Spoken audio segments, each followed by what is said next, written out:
The smell of burning oak sticks to you like mold on a Brobdingnagian steak. Your adrenaline is not extinguished, but has died down, like the hull of the Sunken Hollow. The day has passed, and the evening delivers you Nightfall. 3 times the size of your former ship, painted black with gold trim, 4 masts, the shorter at the ends, pointed towards Athoria's moon, galax-seas. Beneath the quarterdeck, near the rudders, lie 2 giant bronze engines. Starboard, there are 9 gun ports covered by their doors, black with gold trim. The figurehead is more of a figure hand, as a huge bronze leonine claw reaches out from underneath, grasping or taunting the ships ahead. The brilliance of the ship is magnified by the flicker of torches from the ground stands.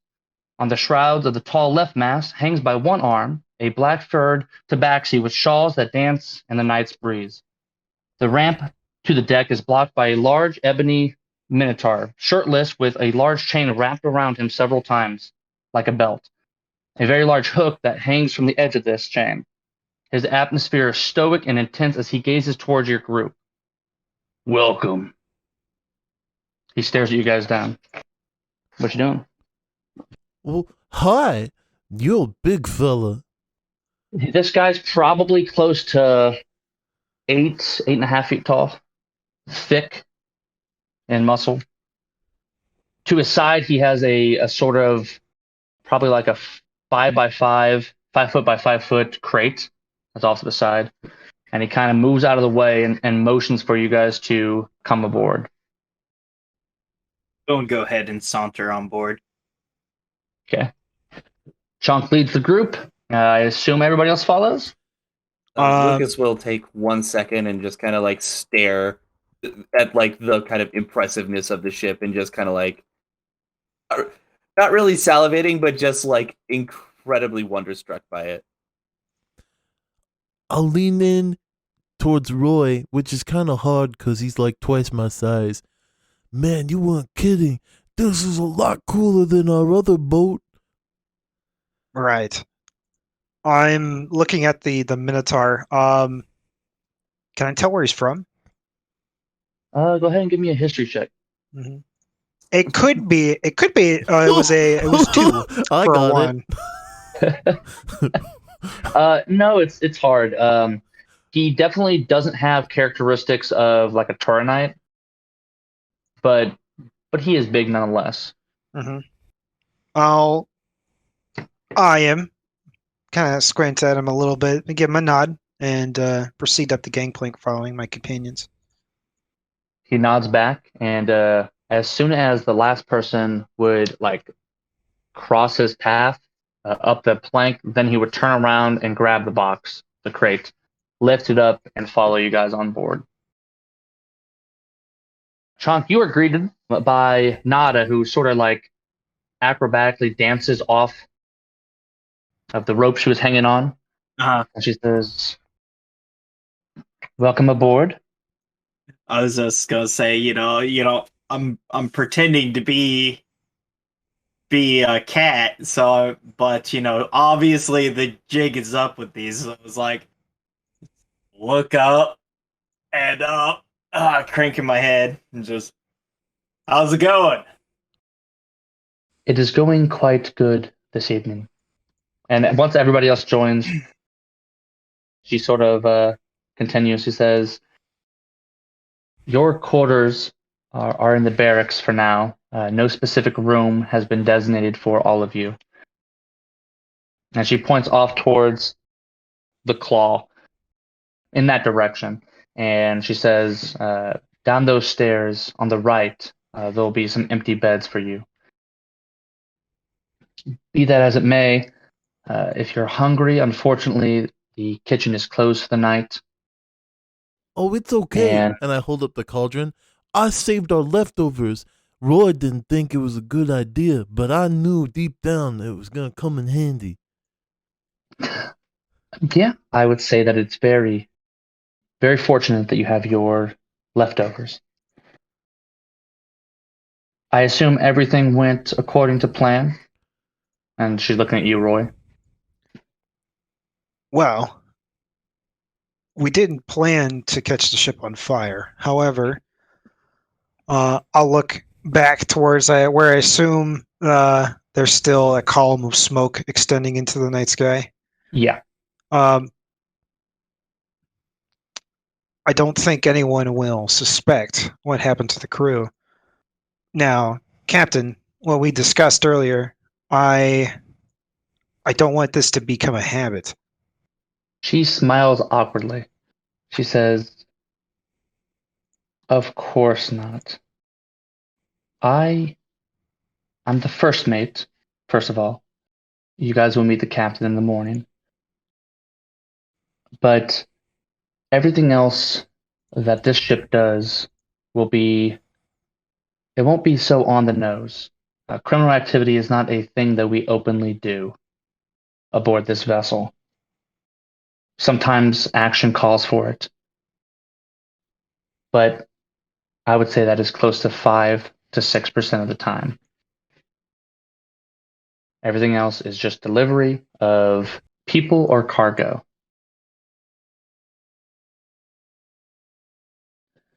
Beyond that, mercenary work isn't really our forte." And she's staring at you this whole time, like eye to eye. Mm-hmm. I'm gonna do an insight check to see how she's if she's lying or not. I will nod at her and and say, "I understand." It's an 11. 11. She seems to be telling the truth. Still early, still hard to read her. Second time meeting her, but doesn't seem to be, too twitchy. The Minotaur kind of approaches from behind you guys at this point and makes his way towards the descent that she talked about, the barracks, and eventually makes it there and starts to go down. She says, "Feel free to look around. I ask that you stay out of the captain's quarters," and she points to the back of the ship, which is ascended on the usual kind of pirate ship platform. And she says, "Anything other than that, you are free to look at. Sticky hands are dealt with swiftly. But while you're here, if you need something, that can be talked about. In regards to food, personal belongings, that sort of thing, there isn't a ship budget for that. If you want food, you have to buy it so that we can keep providing food for the crew. If you want to cook for yourself, the chef will take offense to that, but that is also doable as well." Let's see. Your lodging will be designated to you tomorrow. We'll go over that probably second thing in the morning, and we'll go from there. Any questions, comments, or concerns? So if we have to personally fund our own way of life on this boat, I assume there's jobs that will get us pay, right? Yes, that is the first thing that we'll talk about tomorrow. Okay. Did we get a sign up bonus? Is there a contract, or is this a handshake kind of thing? Would you be more comfortable with the word of our captain, or would you be more comfortable with a paper from our captain? Well, I've never met the captain before, so I can't get a good read on his or her trustworthiness. I'm just gonna have to find out tomorrow. She smiles. Of course. For the extra excitement involving the Sunken Hollow, I will provide each of you 50 silver as a token of appreciation. And she kind of throws a sack to Roy. Inside the sack, there would be several little pouches. 50 silver. You said 20 gold each. Did she already give you the 20 gold? No, she did not. She did not. Okay, so underneath the 50 silver would be a pouch of 20 gold. Okay. Yeah. Each? Well, I don't think it was each. It might have been implied just for the whole group, but Yeah. it was 20 gold a person. My bad. Gotcha. No, that's fine. Yeah, there'll be sacks for 20 gold apiece in there. 20 gold and 50 silver. I'll look at all the money she's provided and hand it to everybody and nod. I'd like my contract written, please. That can be arranged. Especially since we're not traditional sailors. I'm not experienced with sailing myself, but there are some traits that you pick up or that I picked up along the way, and having to pay for one's food while aboard a ship is not customary. It makes me think about what other sort of necessities that we're going to have to pay for and what else is different. Of course, we can go over all those details tomorrow. But yeah, that can be written up, no problem. Lucas will kind of walk up in front of her. Miss or ma'am, what do you prefer? Call me Nada. Nada. It's you're technically the one that kind of push us in this direction, and he'll open up his bag and kind of show her the things he took. Besides the paper's mine. But technically, this stuff was there, and since kind of pushed us in that direction, I figured that technically, I guess you should get some of this. And I'll show her the pilot trinkets and the shoes. She smiles and she says, "Have it as a token of appreciation. That's your find. There was no job. There was no actual job. It was just an uncustomary agreement between two groups. We appreciate it." We will go ahead and close the bag then and go, oh, okay. She turns around and starts walking towards the captain's office, and she says, "You all have a good night." Thanks, you And too. she eventually disappears, and you guys are left on the top of Nightfall. You know, Roy, I think maybe there's like a probationary period on this crew. Like they trust us enough to invite us, but they still gotta test us to see if they want to keep us. I think once we get that far, they might start paying for our stuff. I think that there's some... The way it made it sound like they feed us, but if we want something besides what the captain wants, we have to pay for it. Right. I think we were in a position of opportunity, and now they're stuck with us, and we have to prove our keep. Yeah. I don't know about you guys, but I'm kind of exhausted, if I'm going to be honest here. Me too. I could use a little shut-eye, and I know Roy could use a lot of shut-eye as I like elbow him in his leg. This guy looks like he is dead tired. Sleep and I are not very good friends. Oh, that's unfortunate. You all go find somewhere to sleep for the night. I will find my way down when the time is right. Okay, if there's an empty hammock, I'll make sure it's got your name on it. Thank you, Dipper. Come on, Chunk. Let's go find a place to sleep. Okay, well, Chonk is currently looking at this bag of gold that he has nowhere to put.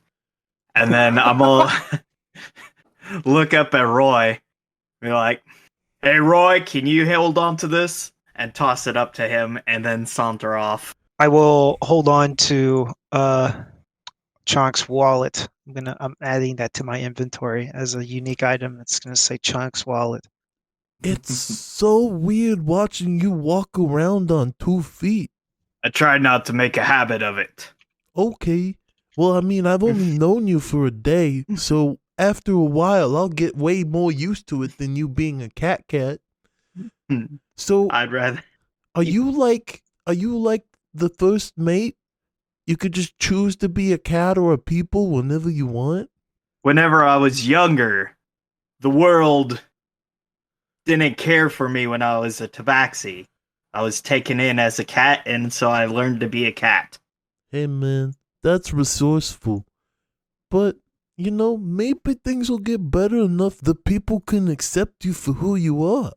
He's not going to answer anything about that, just sort of reflect and go on his way. Okay. Well, I'm going the same way as you, so you're gonna run into me again in about 30 seconds. Man, is it weird if he's a people and I wanted to share a bunk with him? Or is it okay because he's a cat? I don't know.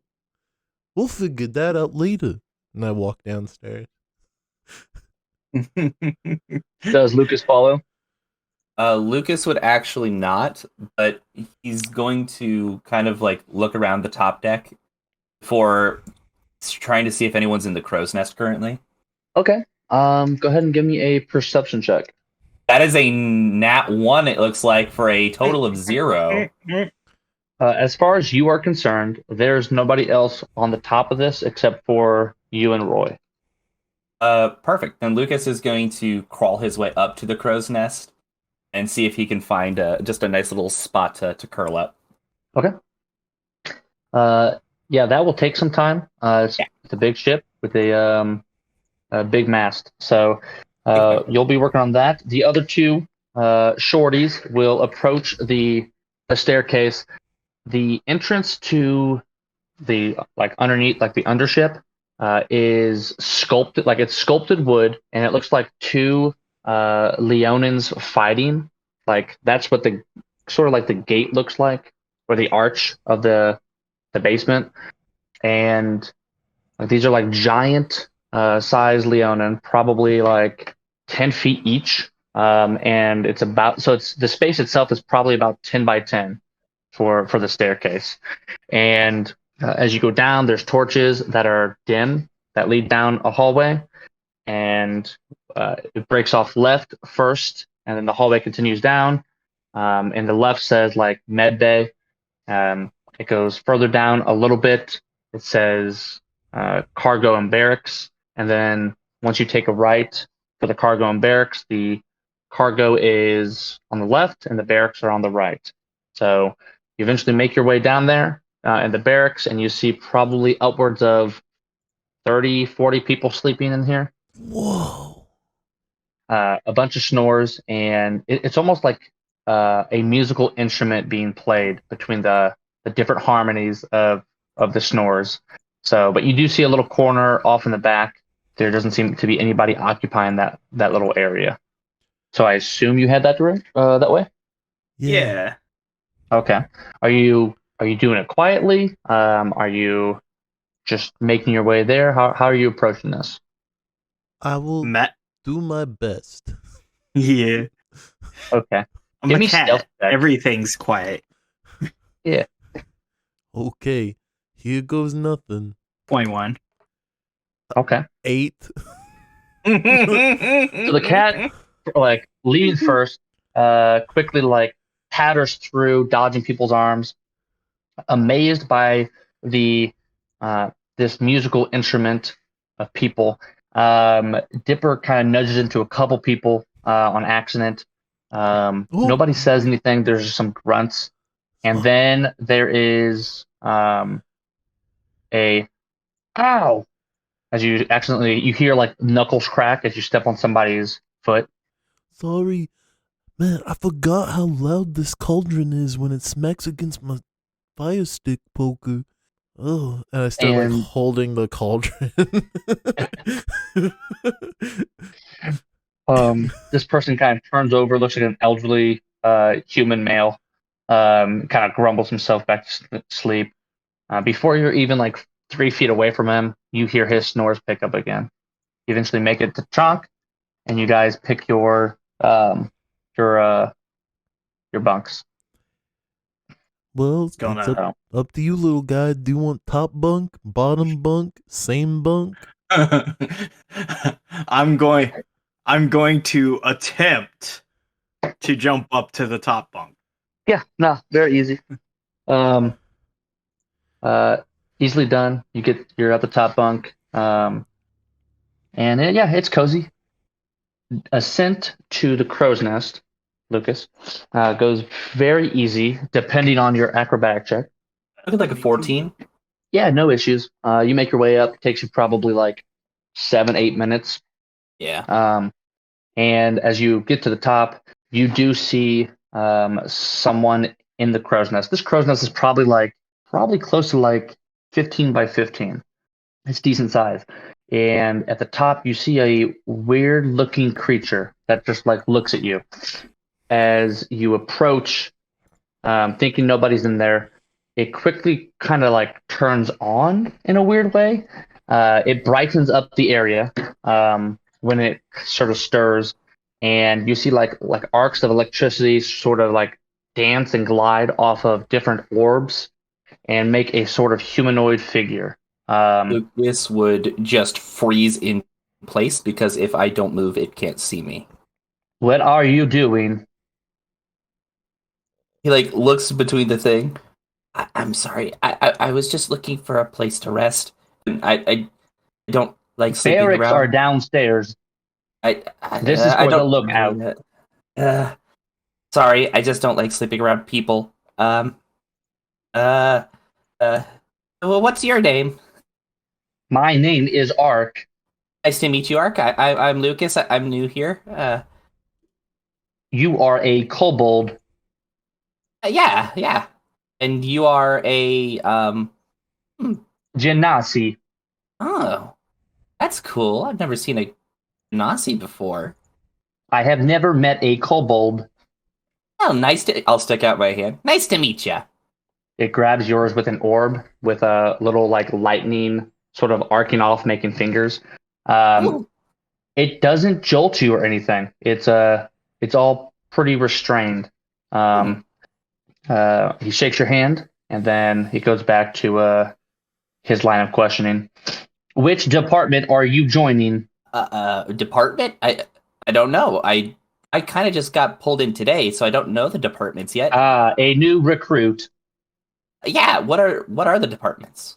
It kind of looks at you, analyzing. I'm sure you could clean the deck. Looks you over again. Or perhaps you would be good with weaponry. I could. I'm really good at making weapons.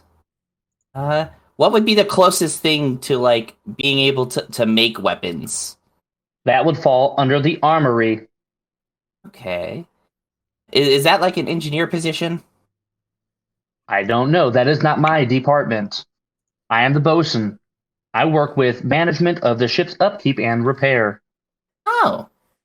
The repair sounds right too. What have you ever fixed? Well, I've worked on a few different ships. I've worked on Sentinel ships before, which was really, really interesting. To be fair, I'm more of an inventor engineer than a full repair, but I can do repairs. All right, I will request you tomorrow. Oh, okay. I will. You may sleep here tonight, and then you see the electricity kind of like slide its way back into these different silver orbs, and then the orbs kind of drop and fall into the crow's nest in a little pile, different sizes. Lucas will just kind of like tilt his head before kind of finding a spot, not necessarily like avoiding, but just like on the opposite side, kind of curling up into it, and okay, he'll pull out his jar and just kind of hug onto it and reflect about the day. Okay, Roy, what you doing? Roy will, for about an hour, maybe an hour and a half, I will just look out from the ship at the harbor, watching the ships. If no one approaches me, eventually I'll make my way down to the cargo hold, all the way down, if nobody stops me. And in the cargo hold, I'm going to do a search for any grung. Yeah, give me a investigation check. Actually, I'm gonna need a couple things. So, in the cargo area, sitting down at a crate used as like a makeshift table, would be the Minotaur. So you can try to sneak past him. Yeah. No, I'll just approach him. Okay. Almost dozed off. He kind of straightens up. Hello. I know it's late, but I can't sleep. I used to be in the Rangers for the past, since I could join, really. My last job that I had was inspecting ships for the grung. I'm sure you're familiar. He nods. Would you mind if I took a look around? Yes, that's fine. There's a couple places a little too narrow for me. If you could check them out, that would be helpful. What's your name? He says, the name's Crates. And he sticks out his arm. Roy. I'll shake him. He says, not tonight, but sometime we should talk about your stay with the Rangers. Maybe. And I'll just turn. And he goes back to partially sleeping. I will go to the areas where he hasn't checked. Give me a good old investigation check. Right, so hang on. As a ranger. And are you doing this stealthy, or are you just looking? I'm just looking. I figured that the growing probably wouldn't be hiding. If anything, they would have just stored their eggs and left. Or maybe they are hiding and I'm about to get jumped. Who knows? Do I get advantage on this? Or do I add my proficiency bonuses doubled? Favorite enemy. You have advantage in survival checks to track your favorite enemies, as well as in checks recalling information about them. So no. Okay. So investigation. Here we go. You move some little crates, checking behind different crevices. There's a couple that are opened, which is kind of weird. But like there's nothing in there that kind of jumps out at you as you get to the very far back, which is almost impossible for you to get through. Like you can't get to these this area, but you can see it through the displacement of other crates. But you do see a little patch of eggs, probably about 400. Whew, okay. Figures. I'll go back to crates. Crates. I found some. All right. We'll move out the eggs, I assume, since you're not bleeding. Yes, or screaming. I would like to get it done now if you're willing to help me. Yeah, I can do that. He kind of stands up, hunches down, and you guys spend the better part of the next 3 hours moving crates and disposing of the eggs, and then moving the crates back. At the end of it, he sits down again, breathes heavy, and says, yeah, that was good work. I'll let the captain know in the morning. Which, he kind of looks outside. Looks like a couple hours from now. I guess it's time to rest. Bye. Good night, Crate. Good night, Roy.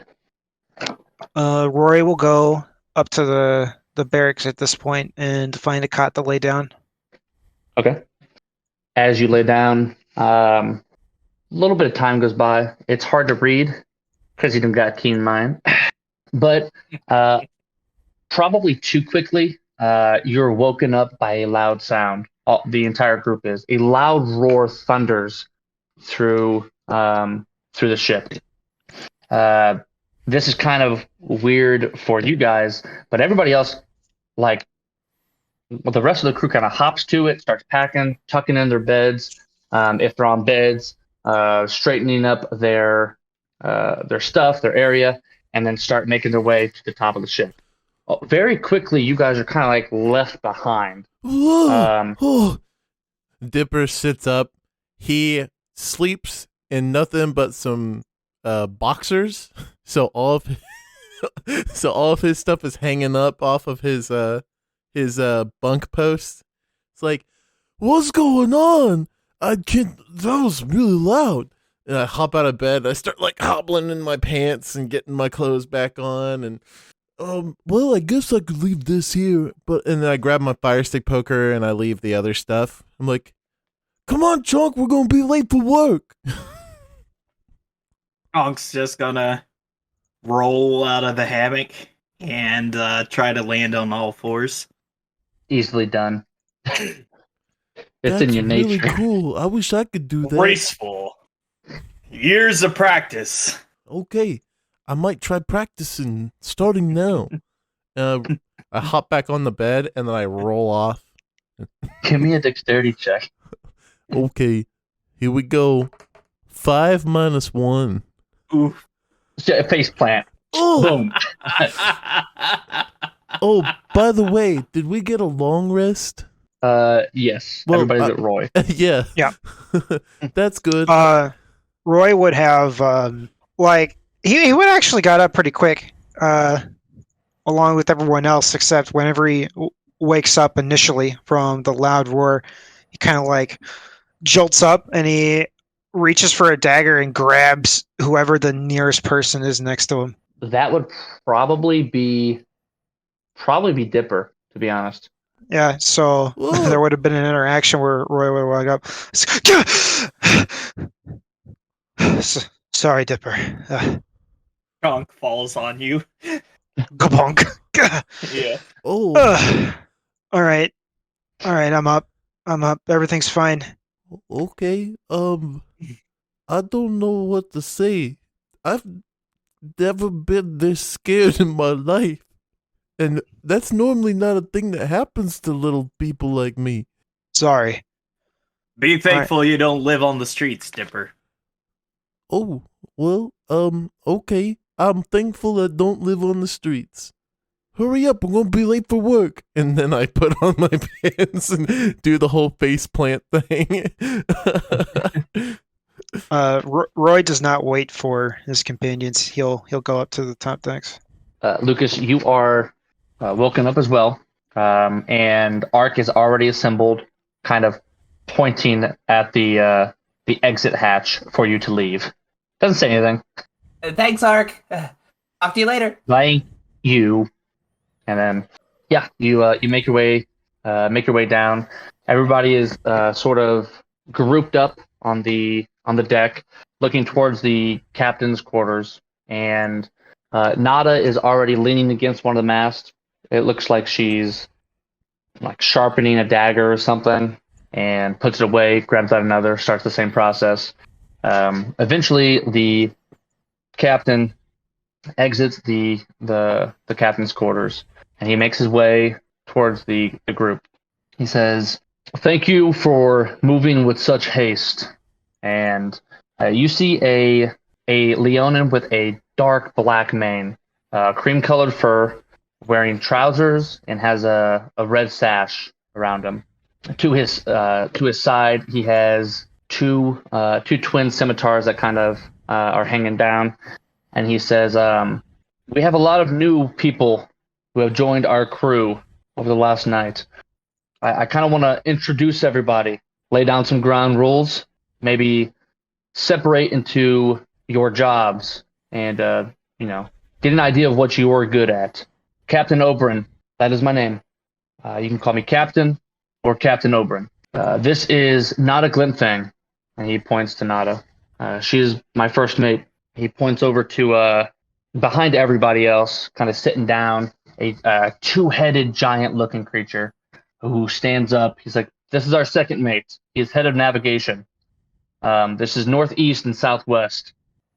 These two creatures, one of them smiles, one of the heads smiles, and the other one frowns and kind of spits, looking like a chewy tar onto the ground. They sit back down. Our bosun, and descending from the crow's nest, just like almost like a feather fall, is the person that Lucas met, Ark, this Genasi. If you're good with repairing things or building, this is who you'll look to. If you are talented with food and any sort of respect, or maybe you want to become talented with food, don't be shy, but we have Pops. And then you guys hear like a thunderous I. As a giant half-orc, fairly obese, kind of stands up from off to the side, similar to the two-headed giants. If you're hurt in any way, you can make your way to Medbay, and that's where Dr. E. Paul Dermis will handle any sort of wounds that you occur. This is paid for by the ship.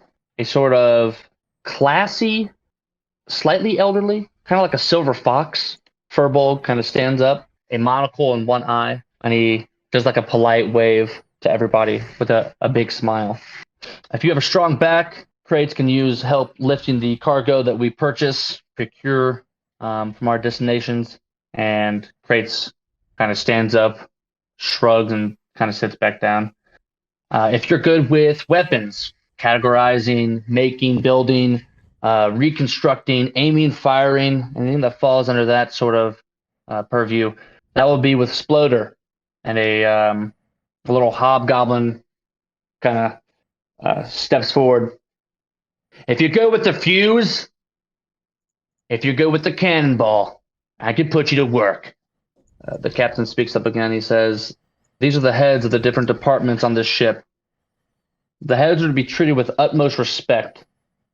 They represent me. They represent this motley pride that we have forged. If you're not good at something, that's fine.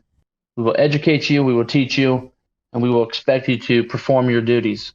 You will get a daily allowance. You can have the rationed meals that are pre-prepped, the leftovers. We cook about twice a week, and we eat leftovers for 3 to 4 days. That's free. If you want something specialized, something that's not slop, you'll have to buy that and make it, or buy that and pay for Pop's time. That's how it works. Equipment. A lot of you are new. Equipment isn't covered by the ship because we don't know how long you'll be here. If you want to sign a contract, that's different. We have some of those already prepared in my back office. We can go have meetings and hash things out. You all will not be paid the same. Your value is determined on what you bring to the ship. So keep that in mind. Are there any questions?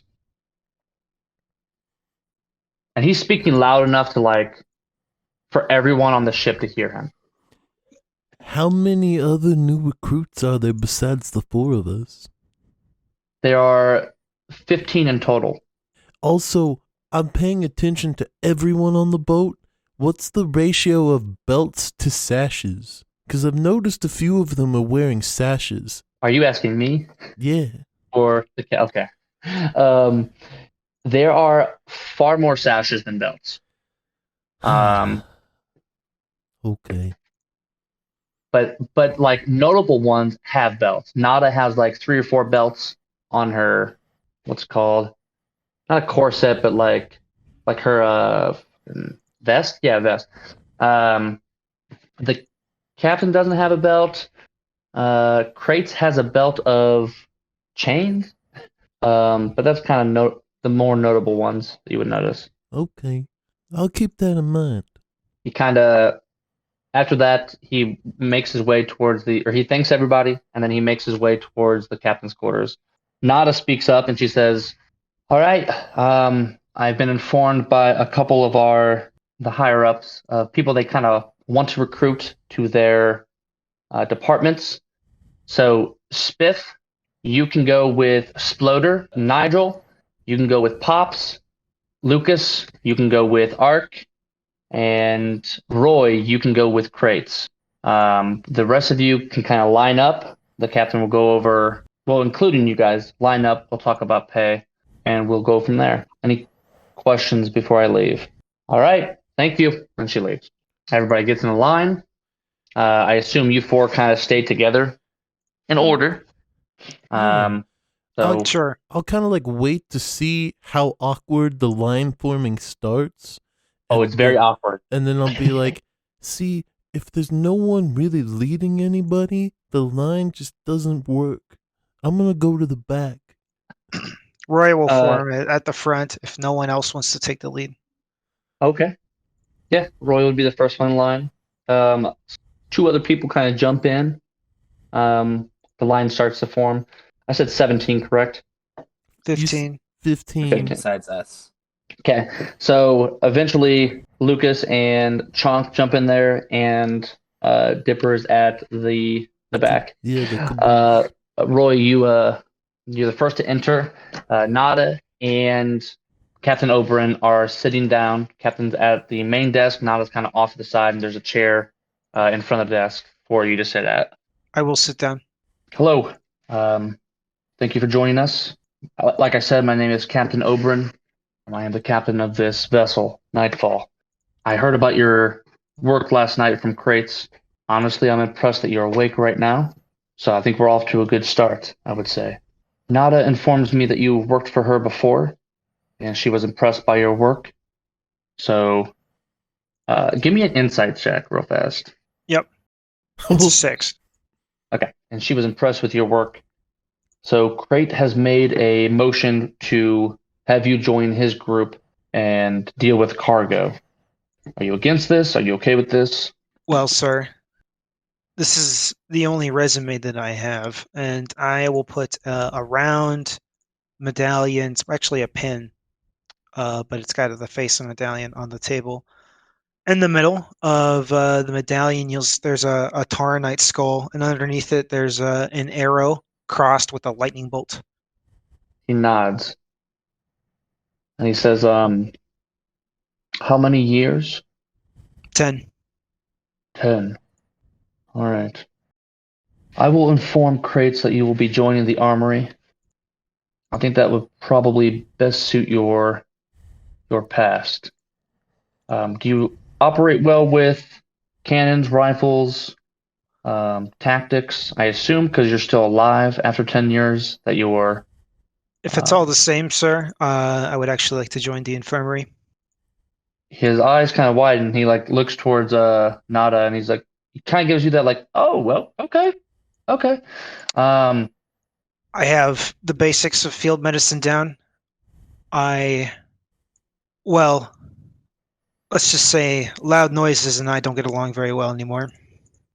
I appreciate the honesty.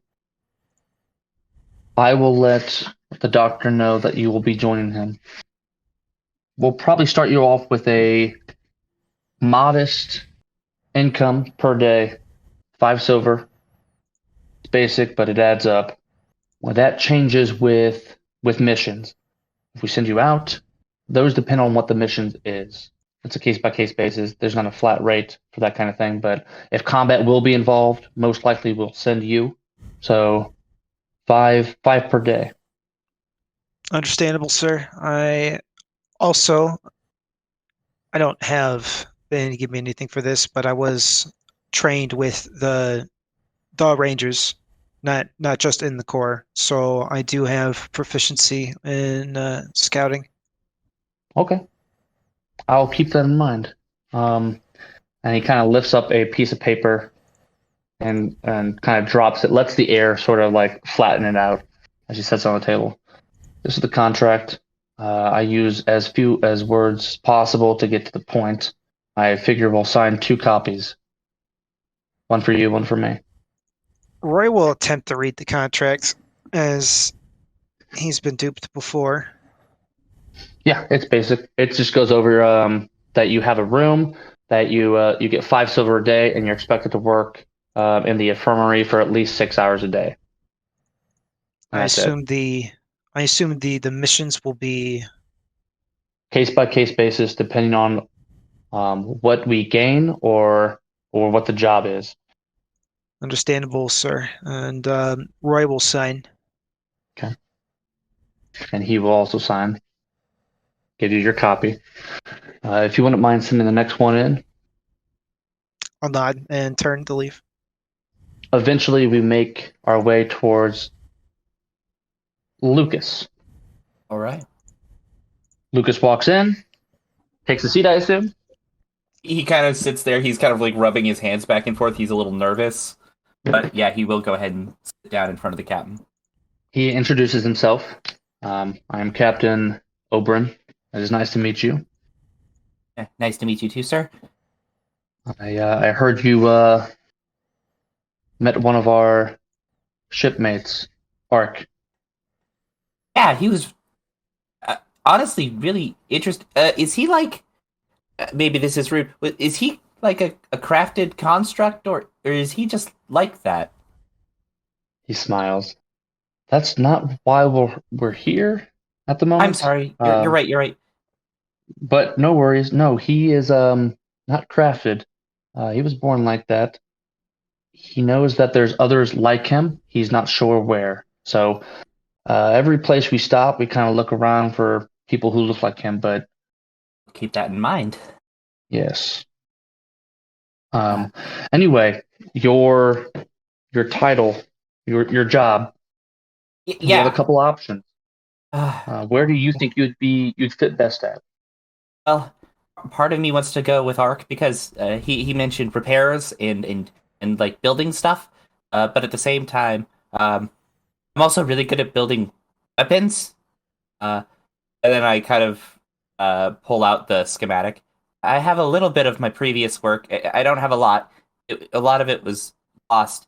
I'm classically trained for 2 years in the inner ring schools, and I'll roll out the schematic. Um, really, I can build just about anything. I've worked on silver core ships. I've worked on beltbender ships for a while. No relation. Just to get into the inner ring again. Silver Sentinel ships? Yes, sorry, I'm a little nervous. Of course. Okay, so we have, if you're good at building and repair, you said 2 years classically trained. Yeah, We could do the engine department, where you focus on the engines to make sure they are at full capacity. We can do the power core department, making sure everything has energy so that our ships don't go down. Our shields don't go down. You can do weapons with Sploder. It's less building, more just maintenance. So it's gonna be a lot of cleaning. is it possible to train in multiple departments at all? I know it's a little weird, but I'd like to be as I useful as think we can possible. hash that out. We could double train you, and yeah, we can go with that. So half the time with Sploder, half the time with Arc. Perfect. I think we'll go with 5 silver per day, and that doesn't include A day? lodging free per day. Yeah, Nice.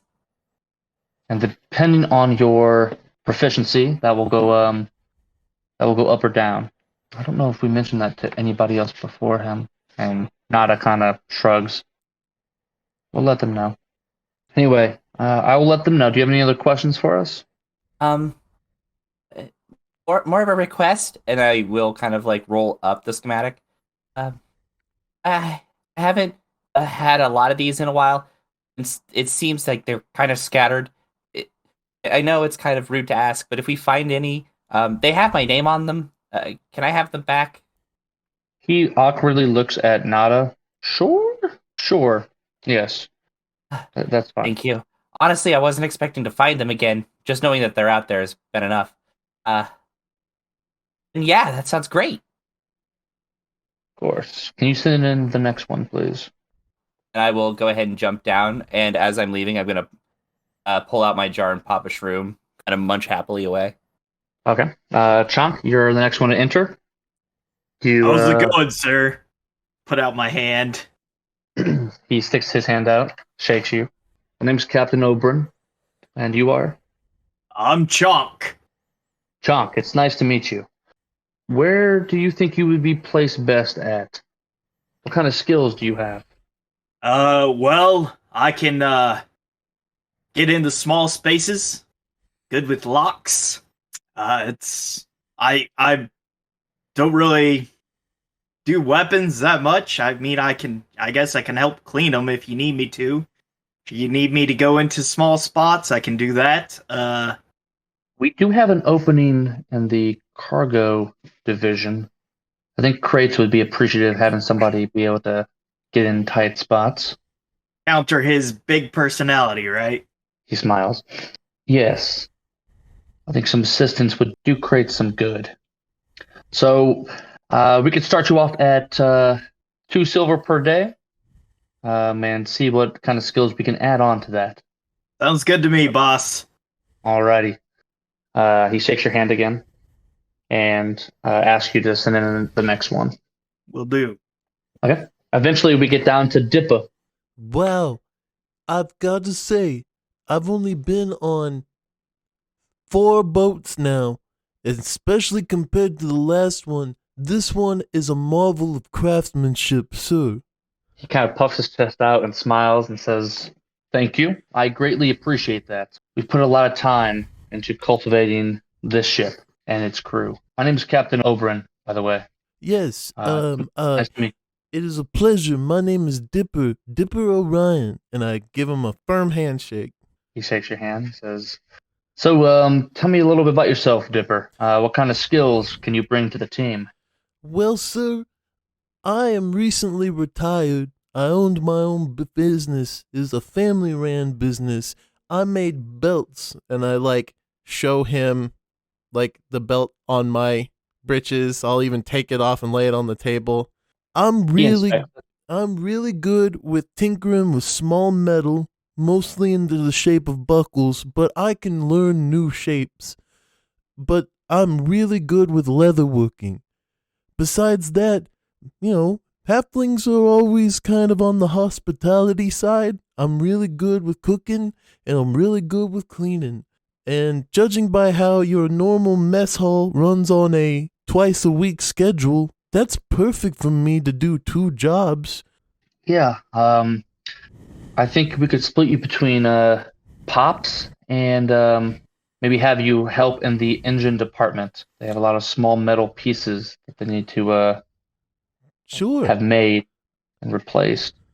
So yeah, Ark and Pops, those two will be the person that you will to go to. Excuse me. I think. Let's see. Tired.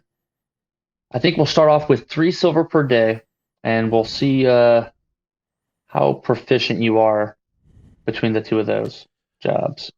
Okay. I was actually going to pitch a very similar idea of like a probationary period where I prove myself.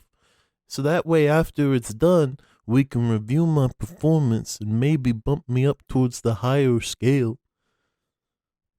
And I would be happy to do that. Yeah, we do performance evaluations about once a week, just to make sure everybody's on the straight and narrow and not getting underpaid or something foolish. I have a few questions. See, the reason I went out to see the galaxies in the first place is because I've never really been anywhere but home. So will we have opportunities to see all the planets? I kind of want to see as many as possible. Well, seeing as you're the last one in line, we have a little bit of time. We don't typically stay in one sea for very long. We have a lot of deals with different organizations to move things around. So logistics is the name of our game. We're going to be here for a little bit. We're supposed to check out the moon, I think, or Nara. We're not exactly for sure yet where we're going next. We're still figuring that out. We're chasing the lead. And then, how much downtime at each destination does the crew have for like sightseeing? It depends on our purpose. So if we're delivering like medical equipment, and we need to get to another planet quickly to save lives, then there's not a lot of time. We're here, we're leaving. But most of the time we have about 4 days, 4 or 5 days. Okay, I can work with that. I just don't want to be a burden on the crew, but I also want to do what I set out to do. Of course. Yeah, I think it's just a little bit of flexibility on both ends would go, a long way. And then, I don't know how up and up. I think Nada mentioned like 95 to 5%. I'm not good with being bad. Before you say that, give me an insight check. Insight. How about a 16? As you say, the 95%, you kind of get a glance from her, and she's staring daggers at you. Oh, like it makes your stomach kind of churn a little bit. Okay. You were saying? Well, my last ticket that I bought, the captain, he wanted me to steal a hammer, and I couldn't do it. It just felt wrong to me. So I just want to make sure that, like, I'm not put in a position where, You couldn't steal a hammer? No, it didn't belong to me. I think we might have another purpose for you in addition to your other jobs. Okay. What's that? I think helping manage the loot would be maybe beneficial for somebody, with your integrity. Okay. I don't know Counting, how loot works, cataloging. but I will definitely do my best. Yeah. So once a week, you'll work with Nada, and she'll give you pointers and show you the procedure. I look at Nada and I'm like, give a gulp, shake my head, like, She smiles. yeah. Very like her tone has changed as you look back, and it's a little bit more warming. She smiles and she says, "I look forward to working with you, Dipper." Thank you. But otherwise, that was all the main questions I had.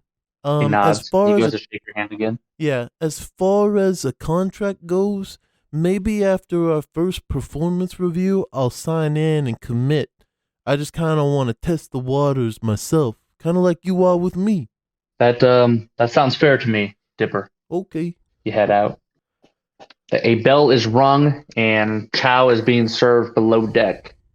Not a lot of guidance right now. Today seems to be sort of an easy sort of like welcome to school first day. So most people are off doing their things, but the 19 of you are kind of scattered about the top deck, just looking around for the most part, Where's Roy? or observing other people. Where's Roy? I'm trying to find Roy. Where is Roy?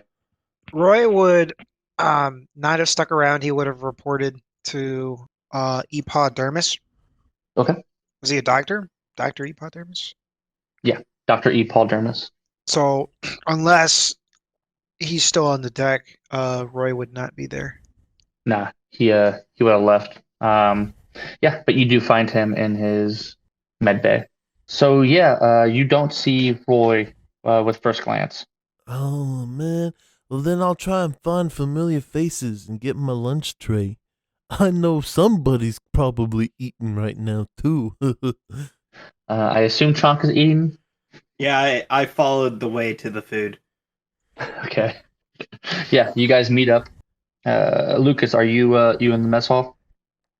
No, Lucas actually would have gone below deck towards the engine room. Okay. Yeah, so whenever you kind of, well, instead of taking a right towards the cargo and the barracks / mess hall, you'll just be going straight. You kind of go through the weapons area, which is huge. Looks like the majority of the under area is weapons, especially on the starboard side of the ship. Are we talking like big weaponry or like also small weaponry? These are massive cannons on the wall. So if you walk through this and you're going towards the back of the ship, the wall to the right would have like different kind of blades hung up, people's names chiseled underneath them, and then there's huge cannons to the left with racks of cannonballs and different things like that on that side. I will, while I'm walking through, just like passingly, I will kind of like study the cannons, knowing not to touch the cannons, dear Lord. Yeah. But just kind of like look at them and kind of try and get a gauge of how they work. Okay. Yeah. I mean, these look like your classic gunpowder cannons, and there are kegs that are off. They're all separated for the most part, so there's not just one big boom if something happens. You get a general idea, and you make your way down that area. There's 3 doorways on the right, like in between the racks of weapons. There's shields, navigation, and power core, and then there's a door for the engines towards the back. Okay. So there's a difference between power core and engine. I think he would first and foremost go to the power core. Okay. So you enter the power core area. It's a small room with a door and sort of like a window to the power core, another power core room. And that is where Ark is working at the moment. This is a sort of weird, like, for Lucas and for all the characters, this would look very alien. This would look very slender, smooth, cylindrical. Another thing you notice is like arcs of lightning like would pulse up this thing into like three sort of spheres that are kind of levitating around the top. Those are connected to sort of metal posts that are rotating around with some sort of gear system. You are noticed. You are waved to come in. And absolutely, yeah, Lucas will walk right in then. He kind of motions you to stop and points towards the door. once you do enter, and there are like thick black gloves, thick boots. These boots are big for like humans. Those are what you got. Oh dear. Lucas will grab them and quickly try and kind of makeshift. Possibly using. Is there an effect of my tinkering I could use? Maybe. Not really. He'll try and. You could probably roll them up. Yeah, he'll roll up the gloves at least, and then for the boots, he will kind of use some cloth that he might have on hand. He'll just try and kind of like keep him as close to his leg as possible before walking in. Yeah. So once you're outfitted, and you already have goggles, correct? There's another pair of goggles that are hanging up, probably like 5 feet high. But I mean, you do have goggles. You can goggle your goggles if you like. That's up to you. I think Lucas is good without that. And you make your way towards Ark, and he says, "Welcome. This is the power core. This is what energizes most of the ship's components. I argue that it's the most important."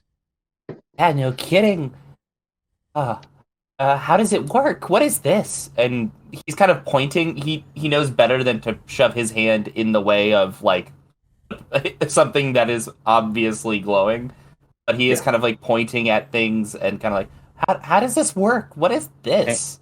He kind of goes into the basics of how a power core works with a bunch of mumbo jumbo that we won't go into, but we will zoom to Roy, who makes his way to the med bay. The doors open. Dr. Epauldermis is in there, working on or flipping through some pages in a book while sitting down. And he kind of looks up. He says, "Oh, greetings. Are you my new recruit?" Yes, sir. He fixes his monocle, clears his throat, and approaches, sits the book down, puts a ribbon in the page, shuts it, pats the book 3 times, walks over and says, "My name is Dr. Epauldermis. It is nice to make your acquaintance." And he sticks out his hand. Good to meet you, sir. Roy Gustavo. I'll shake it. As you shake, he'll clasp it with the other one, pat it 3 times, and then let go. And he says, "So why did you choose the med bay? What kind of training do you have? What kind of skill level am I working with?" I know the basics of field medicine. Everything else comes through tuition and experience. Intuition. I see. Have you patched up hurt or dying people before? Yes. All right. And you're okay with handling that kind of stress? Yes. Syringes. Are you you're okay with placing syringes? Personally, from my experience and the supplies I had on hand, we didn't have syringes. Okay, I deal with a lot of syringes. I sort of make antidotes to issues as we go. I can show you the application process of what that looks like. Do you have any potions on you? Do you have any kits on you that can assist with healing or stopping wounds, anything like that? Not on my person, no. I'm a recent discharge from the service. I don't really have anything besides my pack and my knowledge. I do have this. I'll pull out a little notebook. During my time, do you know much about the service, Doctor? You're referring to the Rangers. Yes. Yes? Yes, I know a little bit. I think a cousin of mine was dispatched to one of their fights long ago. And he was pretty traumatized from it. Besides that, they seem kind of upstanding, trying to do the right thing. Well, during my time on Novit, we didn't have a lot of supplies, so I had to find herbs and medicinal remedies. This is pretty much everything I've had to come up with myself. And I'll give him my little notebook, which is just full of notes. Some of it's like different herbs, trial and error of various just like different plants and stuff.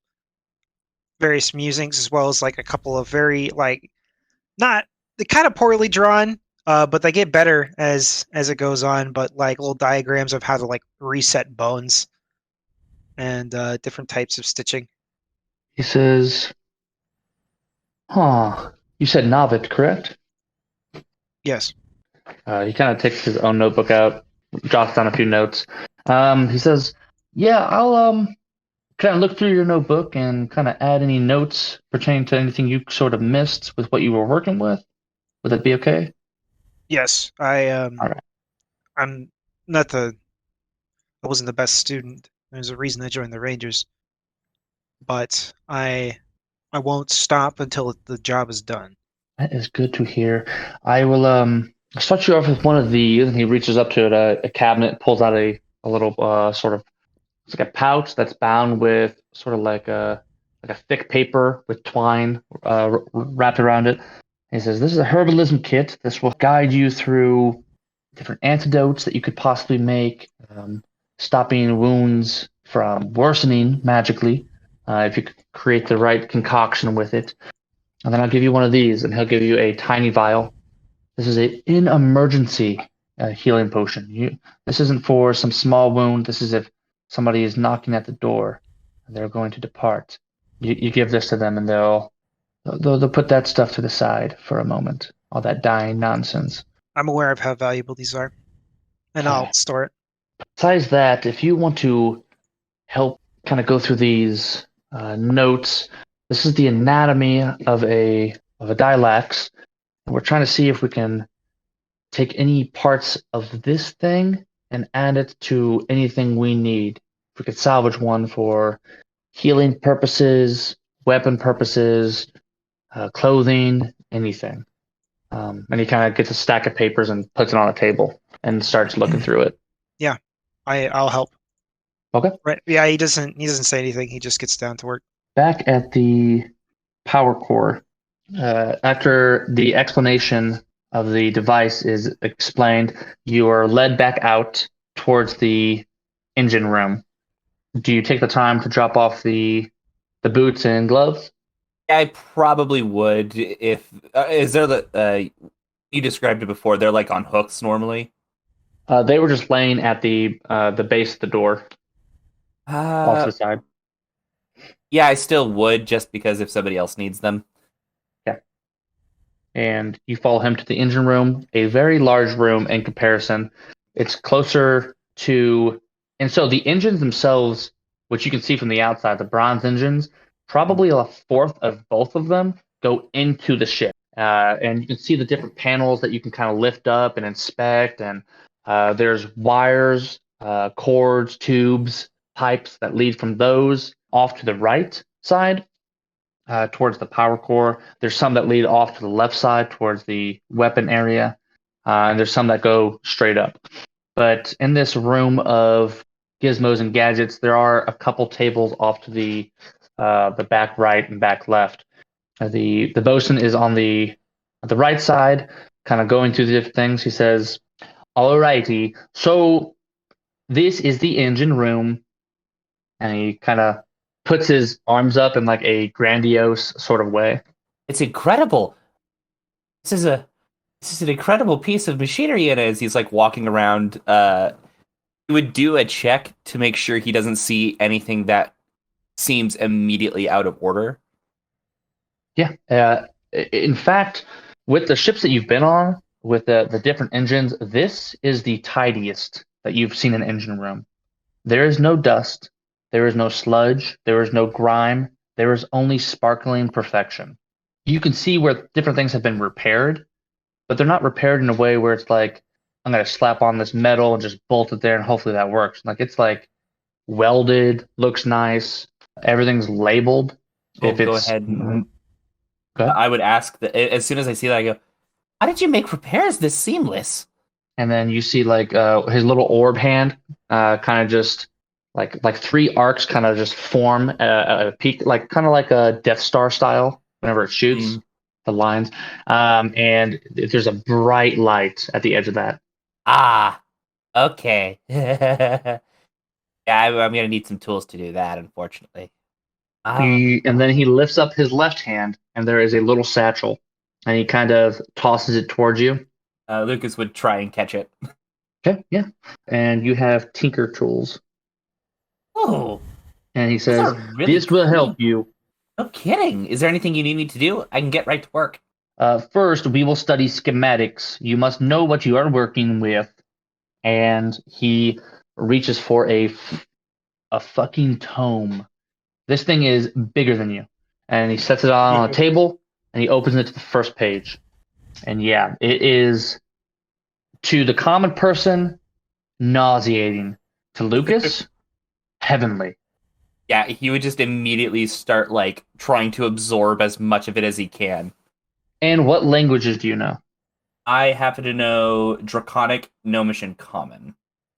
Draconic, Gnomish, and Common. This would be a Gnomish. Oh, So, nice.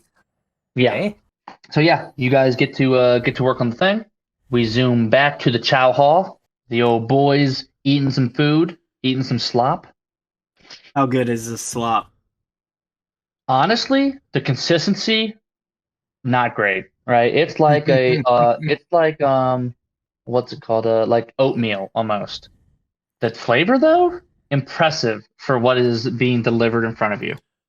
Look, I've eaten worse. Chonk, I will give you an extra scoop from my slop pile if you just give me that cornbread biscuit. I'm begging you. I will please. I look at you with what could only be my impersonation of cat eyes, except my eyes are almost glued shut by the amount of face fat I have. One to sniff my cornbread muffin. I'm going to go ahead and give him the cornbread muffin. You're amazing. I'll let you scoop what you want from this. I'm going to take his bowl and, just turn it away from him a little bit while I'm scooping in. Good enough. Okay.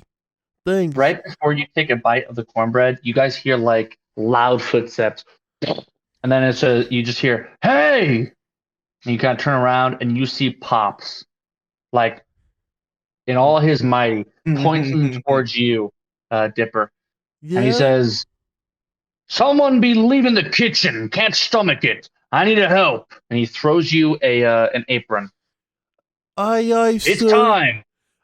Chunk, I like shove the whole, like I dip the muffin, shove the whole thing, like chew it really fast, tie the apron around, and I go, "Man's gotta get to work, little buddy. Have fun. I'll talk to you later this evening. We should all hang out." And then I run off to the kitchen. As you enter the kitchen, you are give me a Constitution saving throw. Oh, that shouldn't be too hard. Natural 20 for 23. All right, you don't choke on your food as you are abruptly yanked up to you're yanked up off the ground and you are placed on the counter, like Mach 5 speed. You almost got whiplash from it, and you're looking around and you're almost eye level to Pops, and he says, "I need me a stirrer. The other one couldn't handle it, eh?" And then he hands you a sort of giant maul, maybe? No, it's a ladle. It's just a big ladle. And he points towards the pots that are currently cooking on stoves. And he says, "Make your way through the pots and just stir them as you go. Double dipping's okay with me."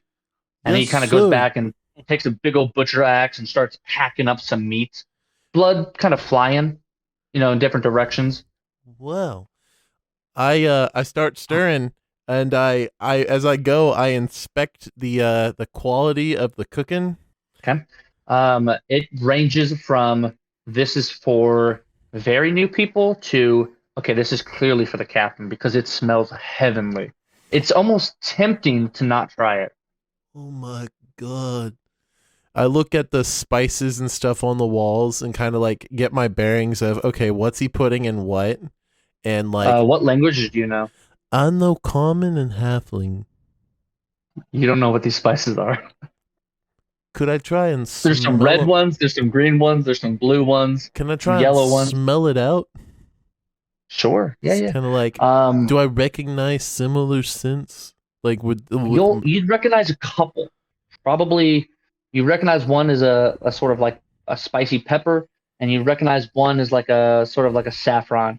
But the other ones range in strength from very strong to holy God, like you're like it's too much to whiff. It smells good. It's just an overdose of scents, and these are pretty foreign to you. I'm gonna have to experiment. I know what my first paycheck's going towards. I'll have to get permission though too, and then I just get straight to work. Okay. Yeah. Yeah. You're also thrown a soggy, like not paper towel, a soggy like washcloth. So soggy it's like dripping. He's like, make sure you wipe up. A clean kitchen's for clean food. Yes, sir. And I pull out. Do you have an extra apron? Do what? I said, do you have an extra apron? Yes. Did I not give you one? Oh, that's not what I need it for. You're going to be tripping over him if you can't see him. And I pull out a little piece of string and a little, like, dowel rod, like a tiny little piece of wood, wrap it around, and with my halfling magic, I will use my 1-a-day unseen servant. Like, you got to believe me, my friend's right here. And then, like, he throws you an apron. I'll tie it around him. All right, little buddy, I hand him the mop. We've got an hour to work with. Start cleaning any mess you see. And I send my unseen servant to do the cleaning while I do the ladling. There's a loud booming chuckle. Chonk, you would hear this. And then just 2 for the price of 1. Me Yes, like it. sir. And then on all of the really nasty, and I mean really nasty pots, I will use my 1-a-day purify food and drink. So at least it won't be poisoned or diseased. Okay. So I'm at least making sure the food is palatable. Yeah. Yeah. So as you're doing that, Chonk, what are you doing after you finish up the bowl? Well, I guess gotta find a place to put this all, and I imagine there's a place to put all the food bowls and whatnot. Yeah. Okay. And then I guess everybody around me is getting to work. I better get to work.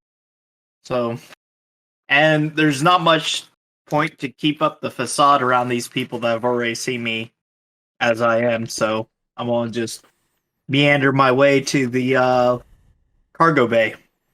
Cargo bay? All right. Yeah, it's right across from the barracks, so it should be easy to find. Yep. And you're greeted by crates. No. Sorry. He turns around and says, "Hey, Roy." And he looks, and then he looks down again, and he says, "Where's Roy?" Well, Roy apparently opted in to help out the doc. Sorry you're stuck with me. I'm not, maybe not as strong as Roy, but I can get into all those small places. Heard that's what you might need. He leans really close. He leans in really close, where you can feel the moisture of his breath, and he says, "Can you even lift 300 pounds?" Sorry, sir. Unfortunately, I might fall short of that. But I'm a good mouser. Do you need a mouser? I think I do need a mouser. Inspect the crates. Look for mouse droppings. And look for grung eggs. We cleared some out yesterday. It should be pretty clear. Are grung eggs edible? Give me a nature check. Sure. -1 on nature check, but no big deal. I got a 7. Probably. Sound edible to me. They're just eggs. Yeah. All right. I probably don't even know what the fuck a grung is. Find weird eggs. Take care of weird eggs. Got it, boss. And he hands you a pack. Let me find it real fast. Poisoner's kit. He give you a poisoner's kit for the mice. And then he also gives you wood carver's tools. So you get 2 sets. Wood carver's tools and poisoner kits. He explains the poisons for the rats or mice. And the wood carving kit is to get into the wall of the ship. The hull of the ship. If you need to set traps. Okay. Yeah. And then he lets you sort of carry on. Okay. And then you hear him say under his breath, "Roy." So, after your guys' day of work, you guys are paid the amount of money that you agreed upon. What's his name? Dipper. You are paid twice as much since you had 2 people working. cool. I don't remember how much that was. Was it 3 3. silver? Okay. 3 I think it silver. was, yeah. Okay. So I have 53 silver pieces and 20 gold pieces. Did I get cook's utensils? Yes, I was about to say that. You got cook's utensils. Right on. Also, Pops, is it? It's nice to meet Yes. you. I'm Dipper. Is there a way I can buy some of your spices and ingredients to do some test cooking? I want to get familiar with what I'm working with. Yes, you want to buy them by the bottle or like a little pouch of them? I think a little pouch will probably work for 3 test cookings? Like, what's Yeah, the they- size ratios? So the bottles last a long time. The pouches last about a week. I could go with a week if I need more. I'll buy a week's worth, and if I need the bottles for longer, then I'll just buy a bottle from you. How much are they? All right. Since you'll be helping me in the kitchen, and it's to improve your craft, and I appreciate artistry. I'll lower the price to a silver a pouch. So for each spice you want, you have a silver a pouch. If I can afford it, I'll do one of all of them. And then I'll need some ingredients too to put them on. Like a lot of the ingredients that you'll be using on a regular basis. All right, I have 20 different spices. Okay. How much you working with? I've got a cauldron about yay big, and I'll probably just, I don't know, make some half meals just to let people taste test them for me, give me feedback on my work. Hi. What I mean is I have 20 different spices, and a pouch apiece is 20 silver. Oh, dear God, I thought it was 20 for the lot. Oh. For the spices, yes, it would be. So each pouch is 2 gold? Huh. No. No. Be fair, this Dipper. this tracks with Dipper so hard. Okay. You said I didn't know 20 if it was me or apiece, Dipper. right? No, I have 20 different ones at one apiece. Okay, yeah, that's what I said the first time. I got switched around. Here's 20 silver pieces. Give me whatever that will do. Okay, he gives you the spices. For the food, he offers it for free, just like leftover scraps Awesome. of stuff to make hardtack, sort of like some sort of anchovy. It looks sickly green, some sort of mashed fruit. Okay. Looks chewed. And as long as I clean up after myself, can I use the chef's quarters? That'd be okay with me. Good. And you said your name was Dipper. Yes, sir. Dipper Orion. I like that. Thank you, Pops. You're cool. Yeah, I suppose I am. All right. Well, clean up and good luck.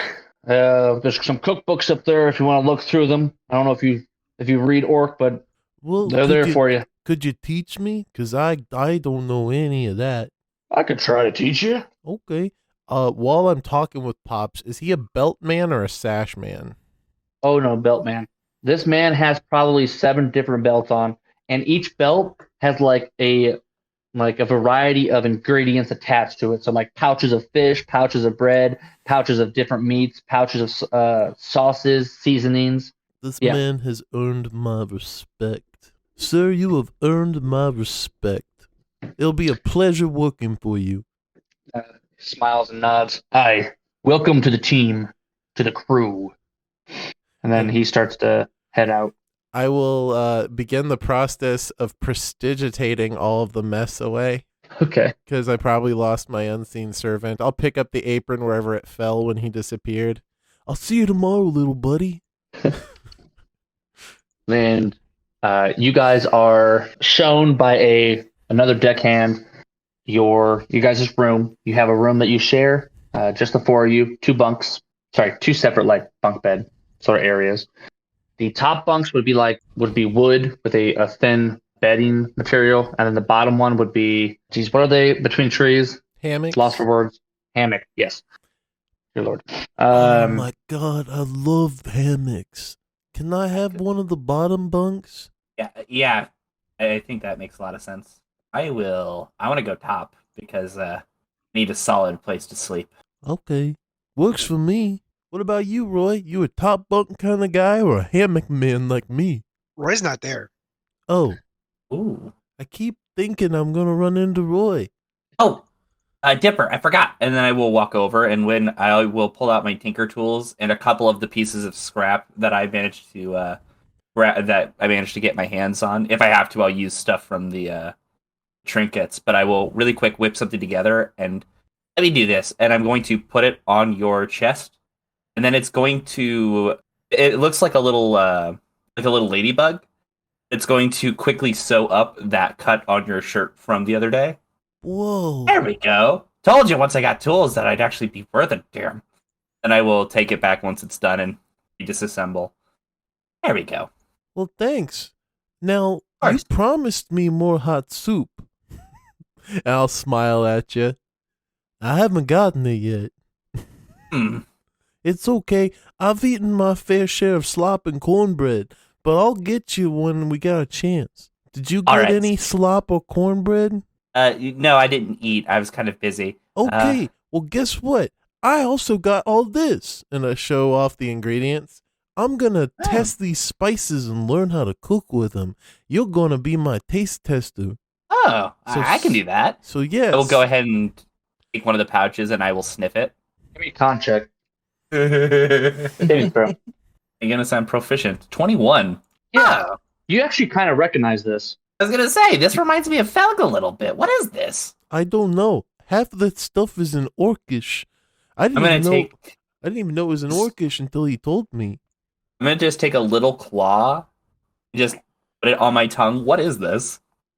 It is a very strong, like, tangy pepper. Oh, yeah, this grows in really weird places sometimes. It's kind of one of those things where if you find it, it's kind of a delicacy, and you will murder other people over it.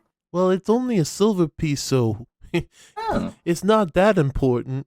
And I take the pouch back, but since it's familiar to you, I'm gonna make you something out of this, and I will begin making a little dish, and I will purposely make enough for Roy should Roy finally come rejoin the group. Chunk, I assume you're here, correct? Yeah, if I was given my leave, I'd be there. Yeah, you'd be given your leave. Okay. Which bunk do you take? I'm probably going to set up a nest or something in a corner. Okay. Just something warm, like a blanket shoved in a corner, roll up in a nice circle. Roy, what you up to? So, after the doctor dismisses me, does he give me back my little book? Yeah. I will return it to my pocket next to my other little book. And then Roy actually will head down to the cargo bay. What time is it? It's getting close to evening. It's probably not... like Nightfall's here. Okay, so Nightfall is here. Great. I'll return to the cargo bay. Okay. You see crates there. Crates. Hey. You have anything else you need help with? I don't sleep very well, so I can help you for a little while. I kind of want to reorganize. The way we put stuff there just kind of off. I want to make it a little bit more efficient. Could take some time. I'll look outside. Yeah, that's fine. And you guys start organizing the cargo area? I'll help him till he can't go anymore, and then I'll go to bed. You make your way to the bunk areas. At this point, I think most people would be calling it quits for the night. It's probably close to 11 or 12-ish. There would be a plate with some concoction on it, and it would have a note saying, Roy, a grown man needs his vitamins and nutritional value. Eat up. I'll give it a taste. Give me a nature check, Mr. Dipper. Mr. Dipper? Yeah. So how well did you make Dipper. I want to ask you something first. So as long as I'm using Cook's tools, it says I get to add a D4 to charisma persuasion checks or an ability check involving Cook's utensils. So could I add a D4 to this? Yeah. What roll is it? We'll do nature. Nature? Oh, yeah. No. I'm good at survival, but I guess nature. That's not bad. 19 minus 1 plus a d4. So 18 plus 3, 21. It tastes pretty good. I'll eat the whole thing, and then I'll lie down. You guys are awoken by a roar once again. Oh, Um, man, that's a really loud alarm clock. I assume you're checking. I am checking. Once again, Roy masters himself, so it's I don't lash out this time, but I am the first to be up. And you guys start getting ready. You guys go to your different jobs. I was There's muted. really only- Hey, God, I have a question. Sure. Yeah. I'm just confirming that's the end of a long rest, correct? Correct. Okay, I am retraining my spells. You guys go and carry out another day of pretty much the same kind of work. Would I have would the ones who have multiple jobs go to different jobs throughout? Yeah, yours would be the different one. You were doing. I think you put me under arc to repair small metal thingies. Yeah, so you'd be working in the engine room. It would be you and Lucas in the engine room. Oh, hey, dude. Oh, hey!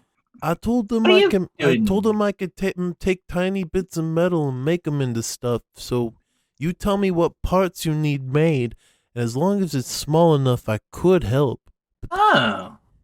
Okay, I think I can work with that. Well, Yeah. today I'm doing a lot of studying, but if I notice anything, I'll make sure to ask you for anything that might be needed. What you studying? And I'll look over at probably the book of blueprints and be like, yeah, no, that's not for me. But if you find something drawn there that you want made, I could try and make it. I'll go ahead and I'm going to just look on the page and see if I can see kind of an odd piece.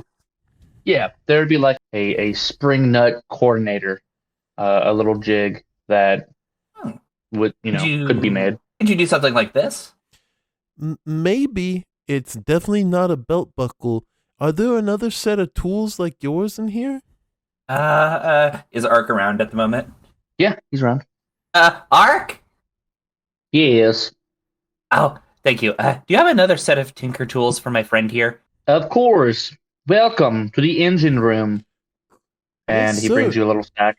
Now, if the metalworking isn't gonna cut out, if you have any maintenance that involves leatherworking, I will definitely fit right in. But I will do my best with tinkering first. I think there's a couple. belts you can Honestly, get. leather work would be very beneficial. Oftentimes my belts on my engine, they rip and tear. You're looking at the right man for the job, sir. I'm so takes good back with that, belts. He takes back the tinker tools, and he hands you leather worker tools. Okay, let's get to it then. And like a look of like a man in his craft comes across Dipper's face. And I will go right to it. Okay. He'll give you a similar sized tome to compare the different dimensions of belts that he'll need for the engine. Sir, I only know common and halfling, but I can definitely look at measurements and go from there. What language is his book in? That's a good point. Probably Gnomish. Yeah. Hey, if you need to know anything, I can translate if you need any specific words. Okay. Okay, sounds good. What's this one? Bathtub. That's weird. There's no belts on a bathtub. Some of these schematics don't make all of the sense, but I think some of it's retrofit. Okay. Well, if I got questions, I'll ask. Sounds good. And I will continue, and Dipper would see while I'm reading and trying to absorb the information, I'm also like idly tinkering and crafting stuff. I'm just like with my hands, I literally am creating fidget toys. Anytime I make a mess, I will prestigitate it so the room stays as clean as it was. Roy, did you have a second one, or just was it a med bay? Yeah, so I'm in the med bay. How Roy would like to structure his day is I'll work and do whatever the doctor wants, help him out, maybe try and learn some stuff, and then for about 5 hours after the shift will end, he'll go to whoever needs help and he will help them, starting with Okay. crates, because it seems like crates is pretty good for menial labor. So Roy really works like a 13 to 15-hour day. He will stop for lunch today, though. Okay. So yeah, you and the doctor would actually take a stroll into sort of the port area and kind of see if people need assistance and then see how you would assist those people and kind of go through the different aspects from that. And then once you return, you would return for lunch, or we'll pick up with in a second. So he's basically assessing me. Yeah, so Roy is he has knowledge on a lot of trauma stuff. But if it's like a general ailment, like this person has a headache or this person's sick, Roy would have no idea. Okay. And then where you kind of hesitate or you're unsure, that's kind of where he would pick up and go into like a decently lengthy explanation on like what could be causing it, what is causing it, and how to fix it. And you'd look probably at like 10 to 12 people before lunch. Sounds good. And then Chonk, where are you at? Gotta work. You're looking for rats and Other things that should not be yeah. there. Yeah. Do I You find anything? You would find a unsettling amount of spider webs within the walls. Just the webs. Just webs. Cool. Yeah, just webs. Clean But them you're out, also I guess. you're not very far into the walls. Mm. Just the entry points that you have, there's an uncomfortable amount. But yeah, your day is just catching rats for now and cracking down webbing. Eventually, you'll hear a ringing for lunch and head off to that. Everybody would hear this after making some belts, some gizmos, / reading and helping people. You guys make your way towards the same lunch table. And yeah, you have a second to kind of talk before heading back to your different duties on the ship. I would touch base with Pops first to see if he needs help serving anybody. He says, "Nah, this Greenskin has decided to return and help." And you see a young kid who not Greenskin, young kid who is back and kind of reevaluating other jobs maybe that he took. So Okay. Well, just thought I'd check. See you later. aye. Hey, Roy, how you doing, man? Roy, you're kind of spacing out over your plate. I'm muted. Sorry. We'll just call that More the PTSD. flashbacks. Yeah. Roy does eventually. He kind of shakes his head for a second and then looks at you. Hi, Dipper. Sorry. It's okay, man. We've all been working real crazy these past 2 days. Seems pretty standard for me, but how are you all doing? Oh, it's great. I've been cooking food and I've been working on belts. It's honestly not bad. This is more of what I was expecting for signing on to a ship. I can't wait to see where we go first. Space is so cool looking. We actually haven't taken off yet, have we? No, We're- you guys are still parked there. So, like, honestly, once we get out into space and we see the stars, oh, it's my favorite part. I'm going to ask to do some deck cleaning that day so I can get a good view. By the way, thank you for the help, Dipper. Those belts were in dire need of repair. Yeah, well, I mean, I didn't lie about my entire backstory. It's kind of like a pivotal part of my character. Uh-huh. Well, it was good work, though, yeah. Yeah. Excellent. You know, a good belt keeps you up. Doubly so for a motor.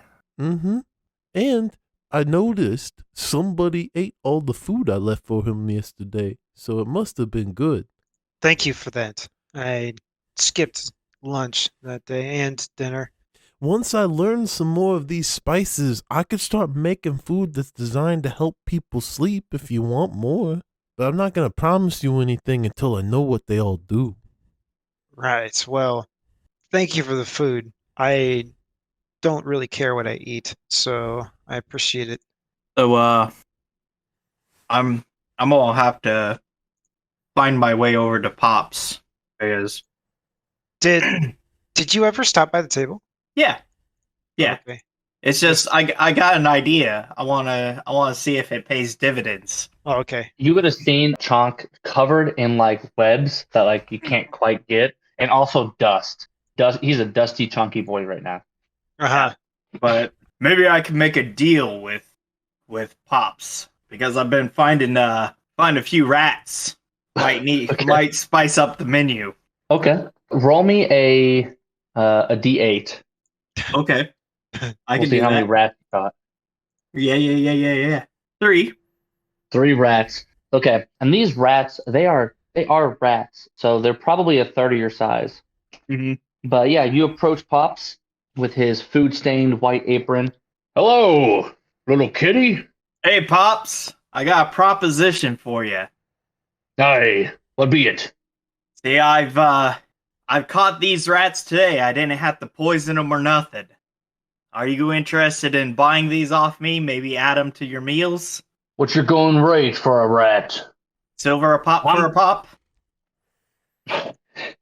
He smiles. Yeah, that will do. And he slams 3 pieces of silver on the table. Just to clarify for me, how is Chuck carrying these rats? By their tail. Yeah, all 3 of them. You're just dragging them. Yeah. Nice. He has a sort of a part on the wall that's like cut out, so you can see the kitchen, like a little sort of island. Yeah, the window. Yeah, the window. Yeah. And he slams the coin up there. He kind of like goes around and comes out so he can pick up the rats. And he picks them up. He says, "Yeah, these are decent. We got a lot of meat on these." Pleasure doing business, sir. Aye. He shakes your hand.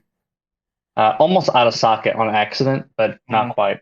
Mm-hmm. And he goes back, and you just hear chop, chop, chop, like going to town. But yeah, make your way back to the table. Yeah, make way back table. I'm going to give Roy my coin. Roy, can you hold on to this for me? Yes, I will. I will hold on to your purse. It's in my inventory. Chunk's wallet. Man, look at you. You've been working really hard cleaning stuff. And I'll prestigitate the spider webs and dust off of your fur. It's appreciated. Yeah, so like for a ship that's really clean on the outside, they still have a lot to do on the inside. How many of those little creepy things are around? You see any?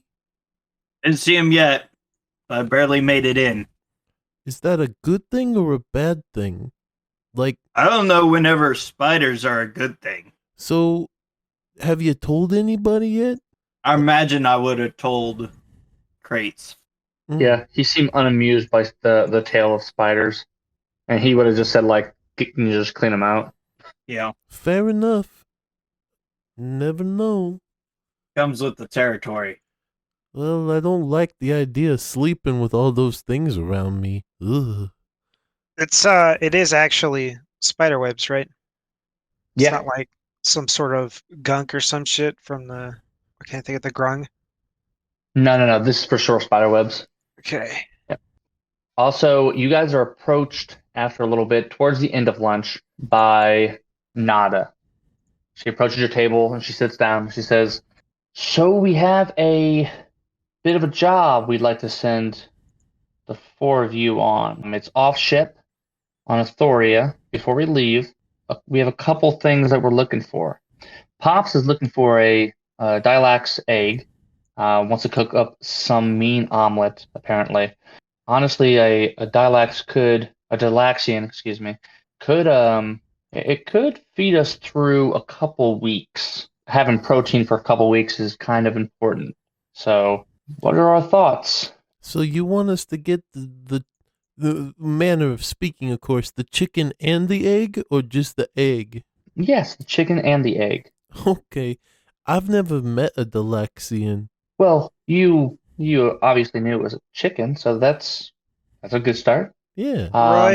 Roy is from this planet. What is this creature? So a Dilaxian is a giant chicken. Uh-huh. Like probably 15 feet tall. Oh, It's very quick. It has thick legs that like the classic chicken leg, like how it's curved and shaped as oh it goes yeah. down. And then the claws themselves are very sharp. They usually they run around with their head and neck inside of the fluff. So it's like a ball of feathers running with like a beak hanging out. Uh-huh. Their Are, weak the, point is their neck. are these things like, are they often hunted? Are they a Yeah, nuisance? they're not so much a nuisance as a lot of times like camps will put like fires circling their camps so that it will keep like a Dilaxian away. But they will fuck up humans. They hunt humans if they need to. Oh, nice. Did you want us to do this today, or would we be able to get some rest and do it tomorrow? What is our I time was frame? thinking you guys would travel today to find the nest and have it done by tomorrow. Okay, I would probably want to stop by the armory first. I have something I need to repair real quick, but I'm Yep, just game. Could I try to leave within the next hour, hour and a half. could I borrow like something to wear for safety? And I show her my scar I got from the dude's sword. I get hit really easily, and We can try to patch you up with some makeshift leathers to anything try to help helps you at out. this point. I just Yeah, want to be safe. I can always give it back when it's done. of course. Yeah, that can be arranged. Same thing with the arrows. We can give you a little boost. Anything past a little boost, you have to buy or pay for it either on ship or off ship. Speaking But of pay, you mentioned that these off-ship jobs are different than our normal duties. What you they thinking are. for this one? The egg Pops is willing to throw out 200 gold total to get the Galaxian poultry here where we can eat it. For every 5 pounds, I'll do 10 gold. Roy is still thinking about this in his head. Last question that I have for you. Are these solitary hunters or They can be. It depends if like at most they have packs of 3 or 4. Not gotcha? usually all of them are adults, but some of them are like younger children, so like only 8 feet tall. So you want four of us to go out and hunt one of these things down, or at very least get an egg? At the very least, an egg, and then 5 gold per 10 pounds for everything else, and bone included. Everything. Hmm. With the feathers, we can fletch arrows. With the bone, we can make a broth. The meat, we can obviously eat. The skin, we could tan to make all sorts of things. Waste not, And want not. exactly. So that could put a lot of the crew to work on our first voyage, is just like taking care of that beast. We can even send in some people to retrieve it once it is down, as long as you kept some people there for the claim. Well, I look over my companions. We can give it a try. Money sounds good. Gather your things. Let me know a list of whatever you need, and we'll see what we can help with. Sure thing. All right. Let's talk a little bit And here, fellas, about strategy. Right. and she'll leave. Yeah. When she leaves, I'll kind of lean in a little bit. This is most likely out of our league. Well, what did everyone get once they got on the ship? I've got cook's utensils and leather maker's tools. I finally got tools so that I can cast my spells properly. What about you, Chonk? Did you get anything? I got the poisoner tools or poisoner kit. Hey, maybe we could use that. Well, we wouldn't want to poison the food. Oh, it's okay if we do. I've got stuff to take care of that. Well, I guess I do have some things that can work on it as well. Plus, I do have a couple spells that I think would come in handy, a few tinkers. So Okay. we don't have to worry about poisoning anything. They just need to know I have to treat it before we eat it. I don't want to That's get anyone fine. sick on the ship. So we could stop and get something. I don't know. Well, it could work, but I mean, judging by how depends. big they are, at the very least, it might make it easier to deal with one or two of them. It might not kill them outright. Depends on how good of a poison we make.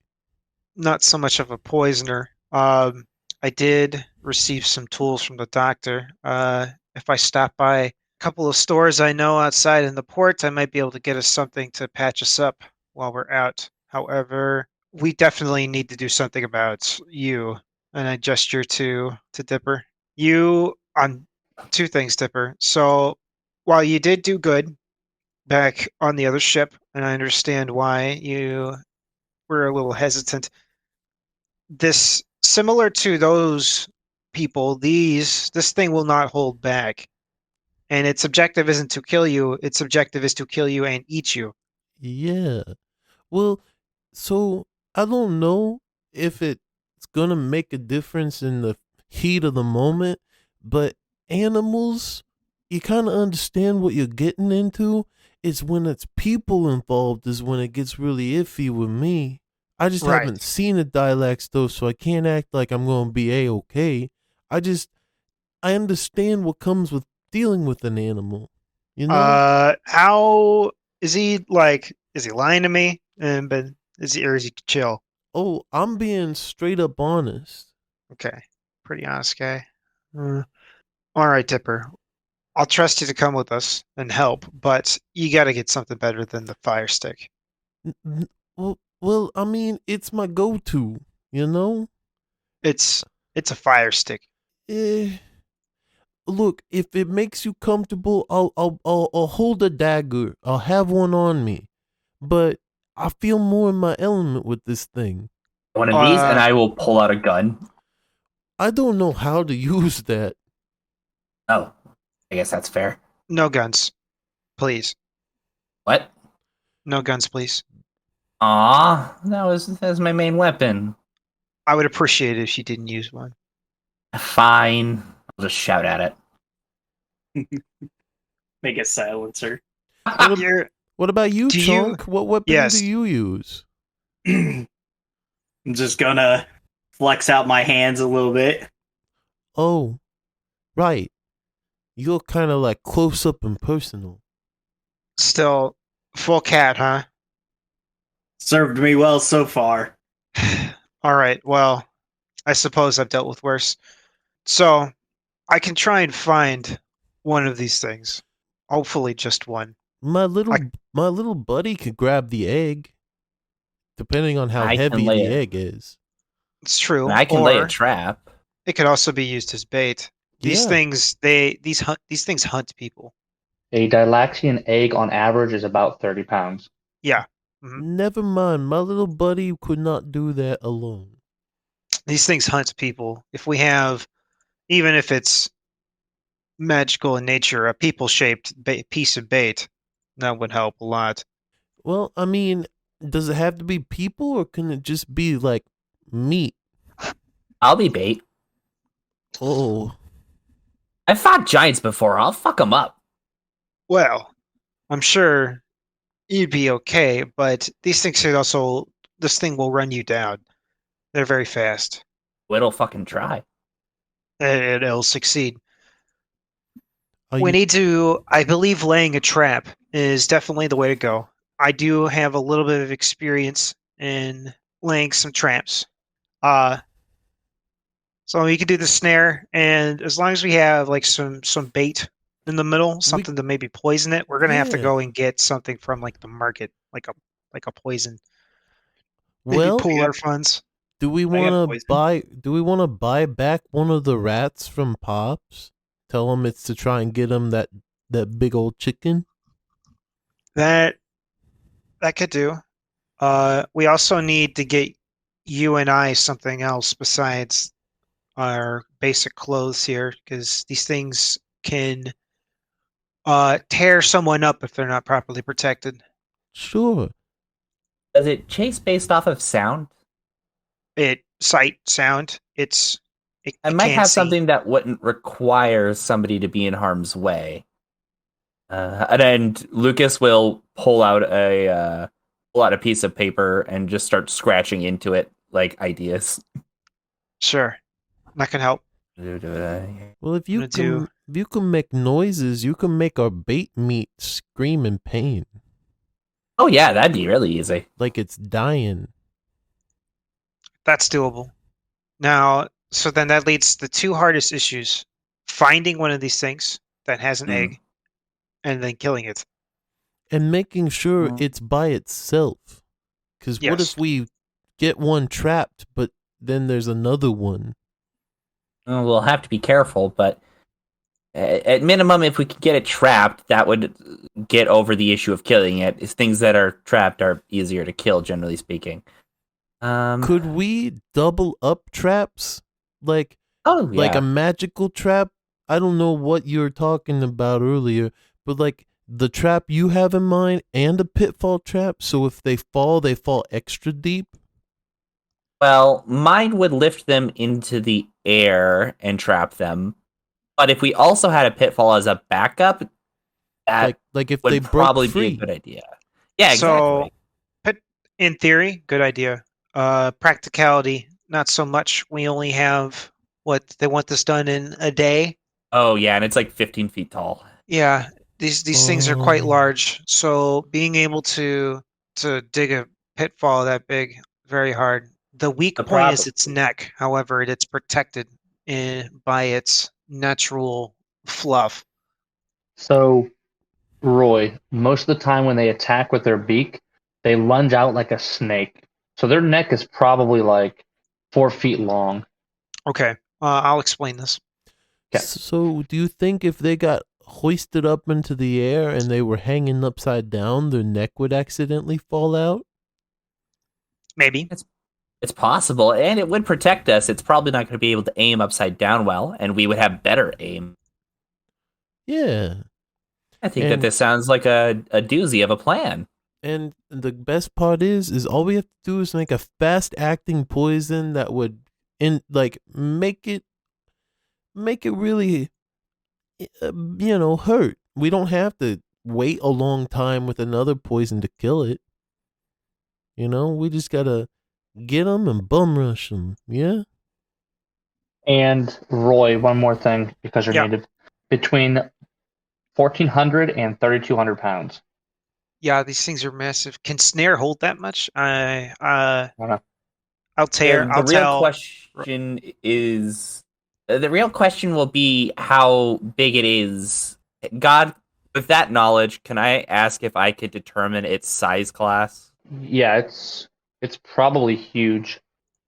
Fuck. Right? Like it's I said, how tall did I say they were? 15 feet, and 15 feet is normally large. Not huge is Nah. 15 by 15. Yeah, 15 by it's huge. And I Damn. can't do anything. So now we don't even have An a trap. adult is huge. An adult is huge. Well, but it would have to be an adult to have an egg. Maybe.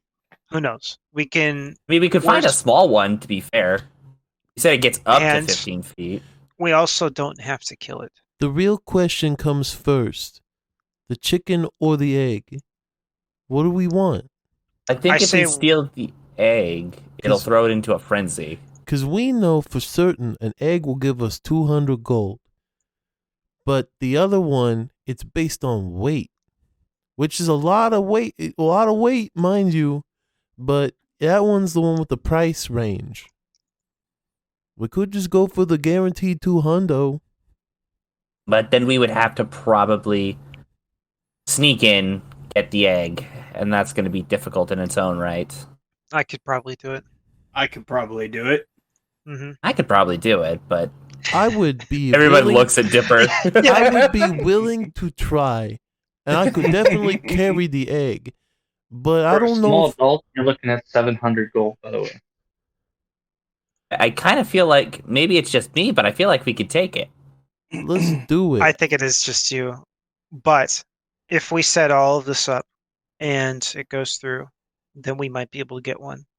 Now, let's say things turn sideways. How good are you all at running? And I'll look at Dipper. Uh I can Oh. help him. Don't worry. I move a little slower than y'all, but it's because of my short legs. It's okay, Dipper. Uh-huh. We've got something to help you out. Right. Well, we have time before we get to leave. So on the list of things that we need, the rat corpse. We need to go into town and purchase supplies. So we should hurry up. You let me handle Pops, and then we'll meet at the armory where they said they'd give us some stuff. I'm gonna go into town for some supplies. Okay, so we'll meet you in town. I'll still be going to the armory first. Oh, actually, Tell you what. I am gonna stop by the doctor's office. So I'll go talk to Pops. So we'll I start don't with need any Pops. more weapons. I think I'll go with Roy just to, make sure Okay. we're thinking on all angles here. Hey, boss man, how you doing, Pops? It'd be a good day. And you see 2 rats hanging up from the thing. I gotta heard- play around with a nice stew. Here, taste this. And he Oh. throws you a bowl. I Slides will it. take a little sip. It's pungent, to say the least. I mean, it could probably be better. But It's growing rough on right me, now. sir. It's growing on me. like a mold. That's good. And he turns around and grabs some mold. I think you're out of some, headed in the jars. right direction. Just give it a little bit more time and you'll find it. Now, I saw that some fellow crewmate happened to sell you a few rats earlier. We're on a mission for you to get you some galax-seas good stuff. Would you be willing to let me have or buy one of those rats as a bait? He's frantically cooking right now. As soon as you say mission for the Galaxian egg, he abruptly stops. His hand mid-stir. And like you still hear the swoosh of the water. He slowly cocks his head. And he says, I need me that fucking egg. Well, I want to do everything I can to get you it, sir. And we think some bait would help. And I see 2 perfectly good-sized rats right there. If I fail you, I will compensate you for those rats. All right. I'll tell you what. I'm trusting you with this, Dipper. Yes, sir. And he opens up a cabinet above. He pulls something out. He just chops a giant butcher knife into the table or into the window. It's probably like the size of 2 of your hands fully extended, like fingertip to fingertip. It's huge, and it's there, pristine, clean, very nice. And he says, "That there be magic. One cut from that, stop you dead in your tracks for a solid 6 seconds, easy." Sir, I'm not worthy. And he picks it up and he says, "Let me see your hand, Dipper." I stick my little nub out. And he pokes it with the blade. Give me a Constitution saving throw. Natural 20 for a 23. Okay. Weird flex. No. So you feel the nerves in your body tighten up and tense, but maybe because the sheer gratitude that you have and the honor that has been bestowed upon you, you're able to shake it off. And he says, usually that does the trick. I felt something, and it was magical, sir. Yeah, like I said, it'd be magical. Now, this is a family heirloom, so don't lose it. And he hands it to you. It will leave my dead body, sir. No, don't lose it. What? No. Don't stab yourself with it. No, I'm telling you that it won't leave these hands unless these hands have been parted from my body that is now lifeless. I'm saying I will guard it with my life. I guess I'm just so caught up in the moment that I'm not using direct English. Common. Commonly speaking, sir. Dipper, if you bring me back an egg, and he slams down a jar of seasoning, this be yours on my life. I will do my absolute best, sir. And if I fail you, I will do double duty for a month for free every day in this kitchen. I put out my hand to shake. and he shakes it. He grabs it like a Roman hand, like arm shake. I'm trusting you, Dipper. Don't let me down. I'll And do my he goes back to best. cooking frantically. I take the is it a meat cleaver? Yeah. Okay. I take the meat cleaver. I find a way to like situate it on myself. And then I walk forward to Chonk, who I hope is still in the room, with a face of like a hardened war general. If I let this man down, it will be the biggest disgrace on my livelihood, Chonk. We have to get that fucking egg. Let's get these eggs. Yes, quickly to the armory. And I start running off. You guys get to the med bay. Oh, greetings.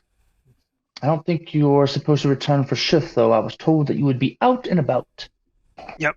That's why we're here, Doc. I just want to make sure that we have enough supplies for the journey.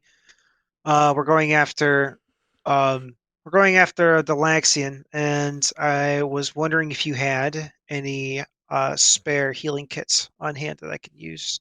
Yeah, I think that's Galaxian? Jesus. I know. He opens up a thing, grabs out 3 of them. Have these, and I'll give you 2 more of those vials. And he gives you 2 vials.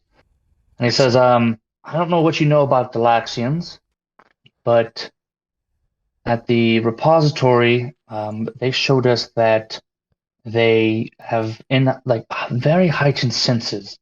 They could smell like strong senses from far away. That's important. So if you're going out, make sure everybody has bathed recently, and you don't have unnecessary food on you. If you do, have it covered. Have it covered. A leather pouch should do the trick. If you're within 3 miles of them, I wouldn't be snacking on, random bread or cheese or whatever. Let's see. All right. Are you taking people? You're taking people with you, I assume. This one? Hello, I'm Dr. E. Paul Dermis. Nice to make your acquaintance. I got my little claw. Lucas, nice to meet you. Lucas. He's one of your compatriots? Yes. Okay. How are you going about this?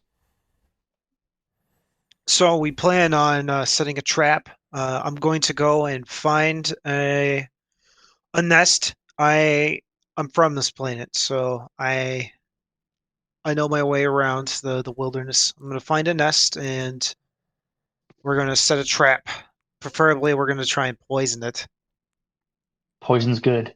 I like that. And I believe He points towards your quiver with your arrows.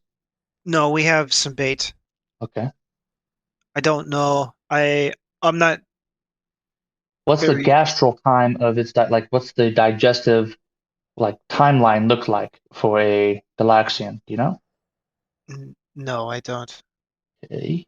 I don't think I would have it in my compendium of notes and books. Are Galaxians are Galaxians galaxy wide, or is it just more here on Thoria?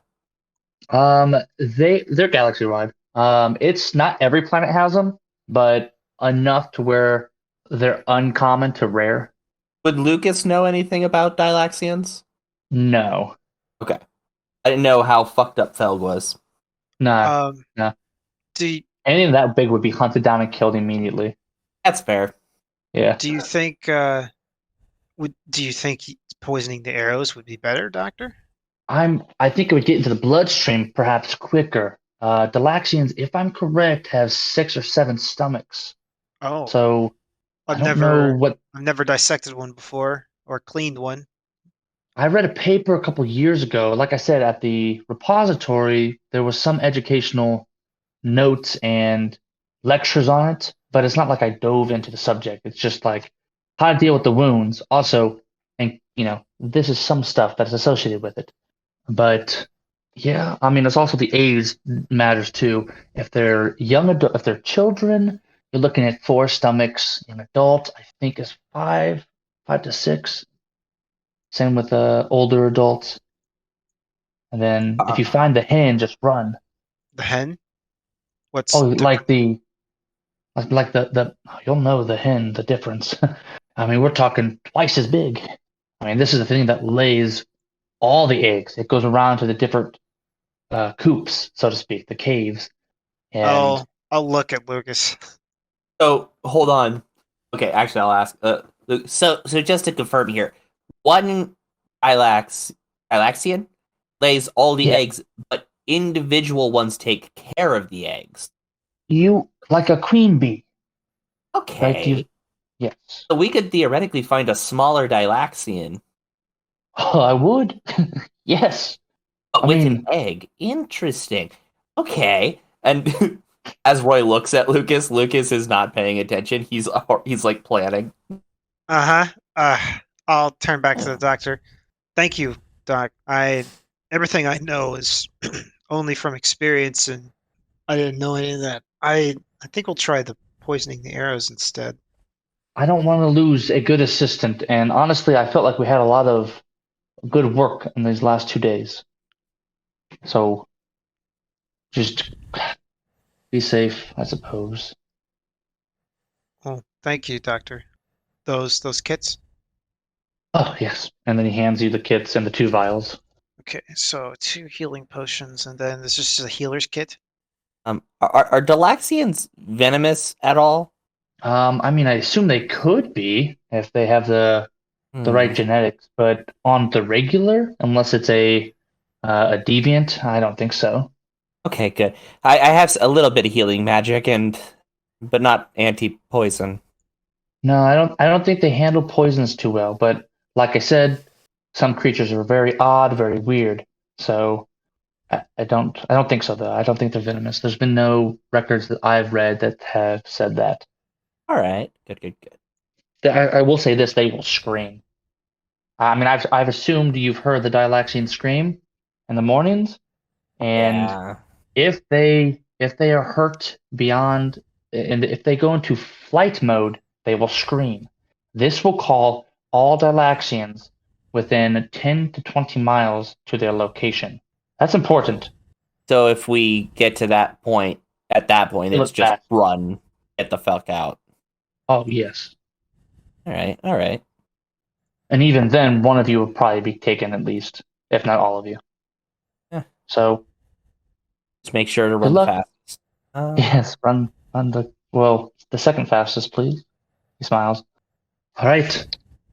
Right, we'll take the stuff. I need the best armor you have on this boat. I've made an Um. honorable oath that I must upkeep. Yes. Okay. I have honestly, most of our people use just their clothes. It's the life on the seas, but I have some padded armor. I'll Um. take it. Is All the right. butcher knife, is it gonna be like a two-handed weapon for me, or is it like manageable one-handed? It's manageable one-handed. Okay, sir, I also would like a shield thingy, something I can hold in front of me. Right. Yes. So for the shield, that will be 12 gold pieces, and for the padded armor, you're looking at 7 gold pieces. So 12 and 7? Aye. Okay. Is it like a deposit, and if I bring it back, I get my gold back? Oh, you're wanting to rent it. Sure. You're quite small, and this is quite big, so I have to cut it and fix it to your size. I see. That is a very unfortunate set of circumstances. I could at least return the shield. Yeah, you can return the shield. Then that's agreeable. I will purchase the armor and rent the shield. I put all the Right. money on the counter, no questions asked. All right. You said padded armor? Yeah. Do you need a sword? Oh no, I hold up the cleaver. I have everything I need. Okay. Well, what about you? Wait, that's a cat. Sorry. All right. Have a good one. And then I will wait on the deck of the ship. As you guys leave, you hear, was that cat standing? You guys get to the deck of the ship. I assume the other two have left to the outer stores, or you want to hit those on your way out? On the way out, I would like Okay. to hit up those. Okay. I'll try and find some leather armor for a reasonable price, maybe a longbow if I can for a reasonable price, and then we'll try and find something to make a poison. Longbow. They have one for 58 gold pieces, Okay. and then leather armor. There is padded for 5 gold pieces, leather for 15 gold pieces, and then studded leather for 70 gold pieces. Standard leather armor will be what I can purchase, and I will do that. Okay, 15. And then are you wanting any arrows? Oh, I'm not very good at haggling, and Roy wouldn't haggle, so no, I won't. I won't purchase any arrows 'cause I still I have a good amount. And then the longbow. Are you wanting the longbow? No, I can't. Can't purchase it. I don't have the money. How much is a what was it you were trying to buy? Oh, it was a longbow for 58 gold. Lucas will go ahead and how much do you got on you? I can help out. I look at him. After this leather armor, I've only got. Roy takes a minute to do math. It turns into 2 minutes as he's counting and converting. He's not the brightest. Lucas like slowly begins twitching in like frustration. 11 gold. Well, I got 20 and I got this pile of gold trinkets. Oh. Roy. Huh?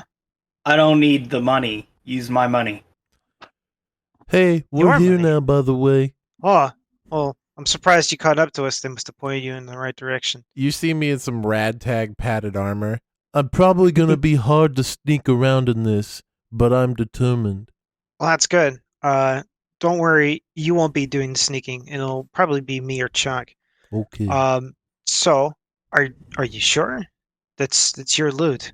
Look, if it gets the job done, we'll make more than that.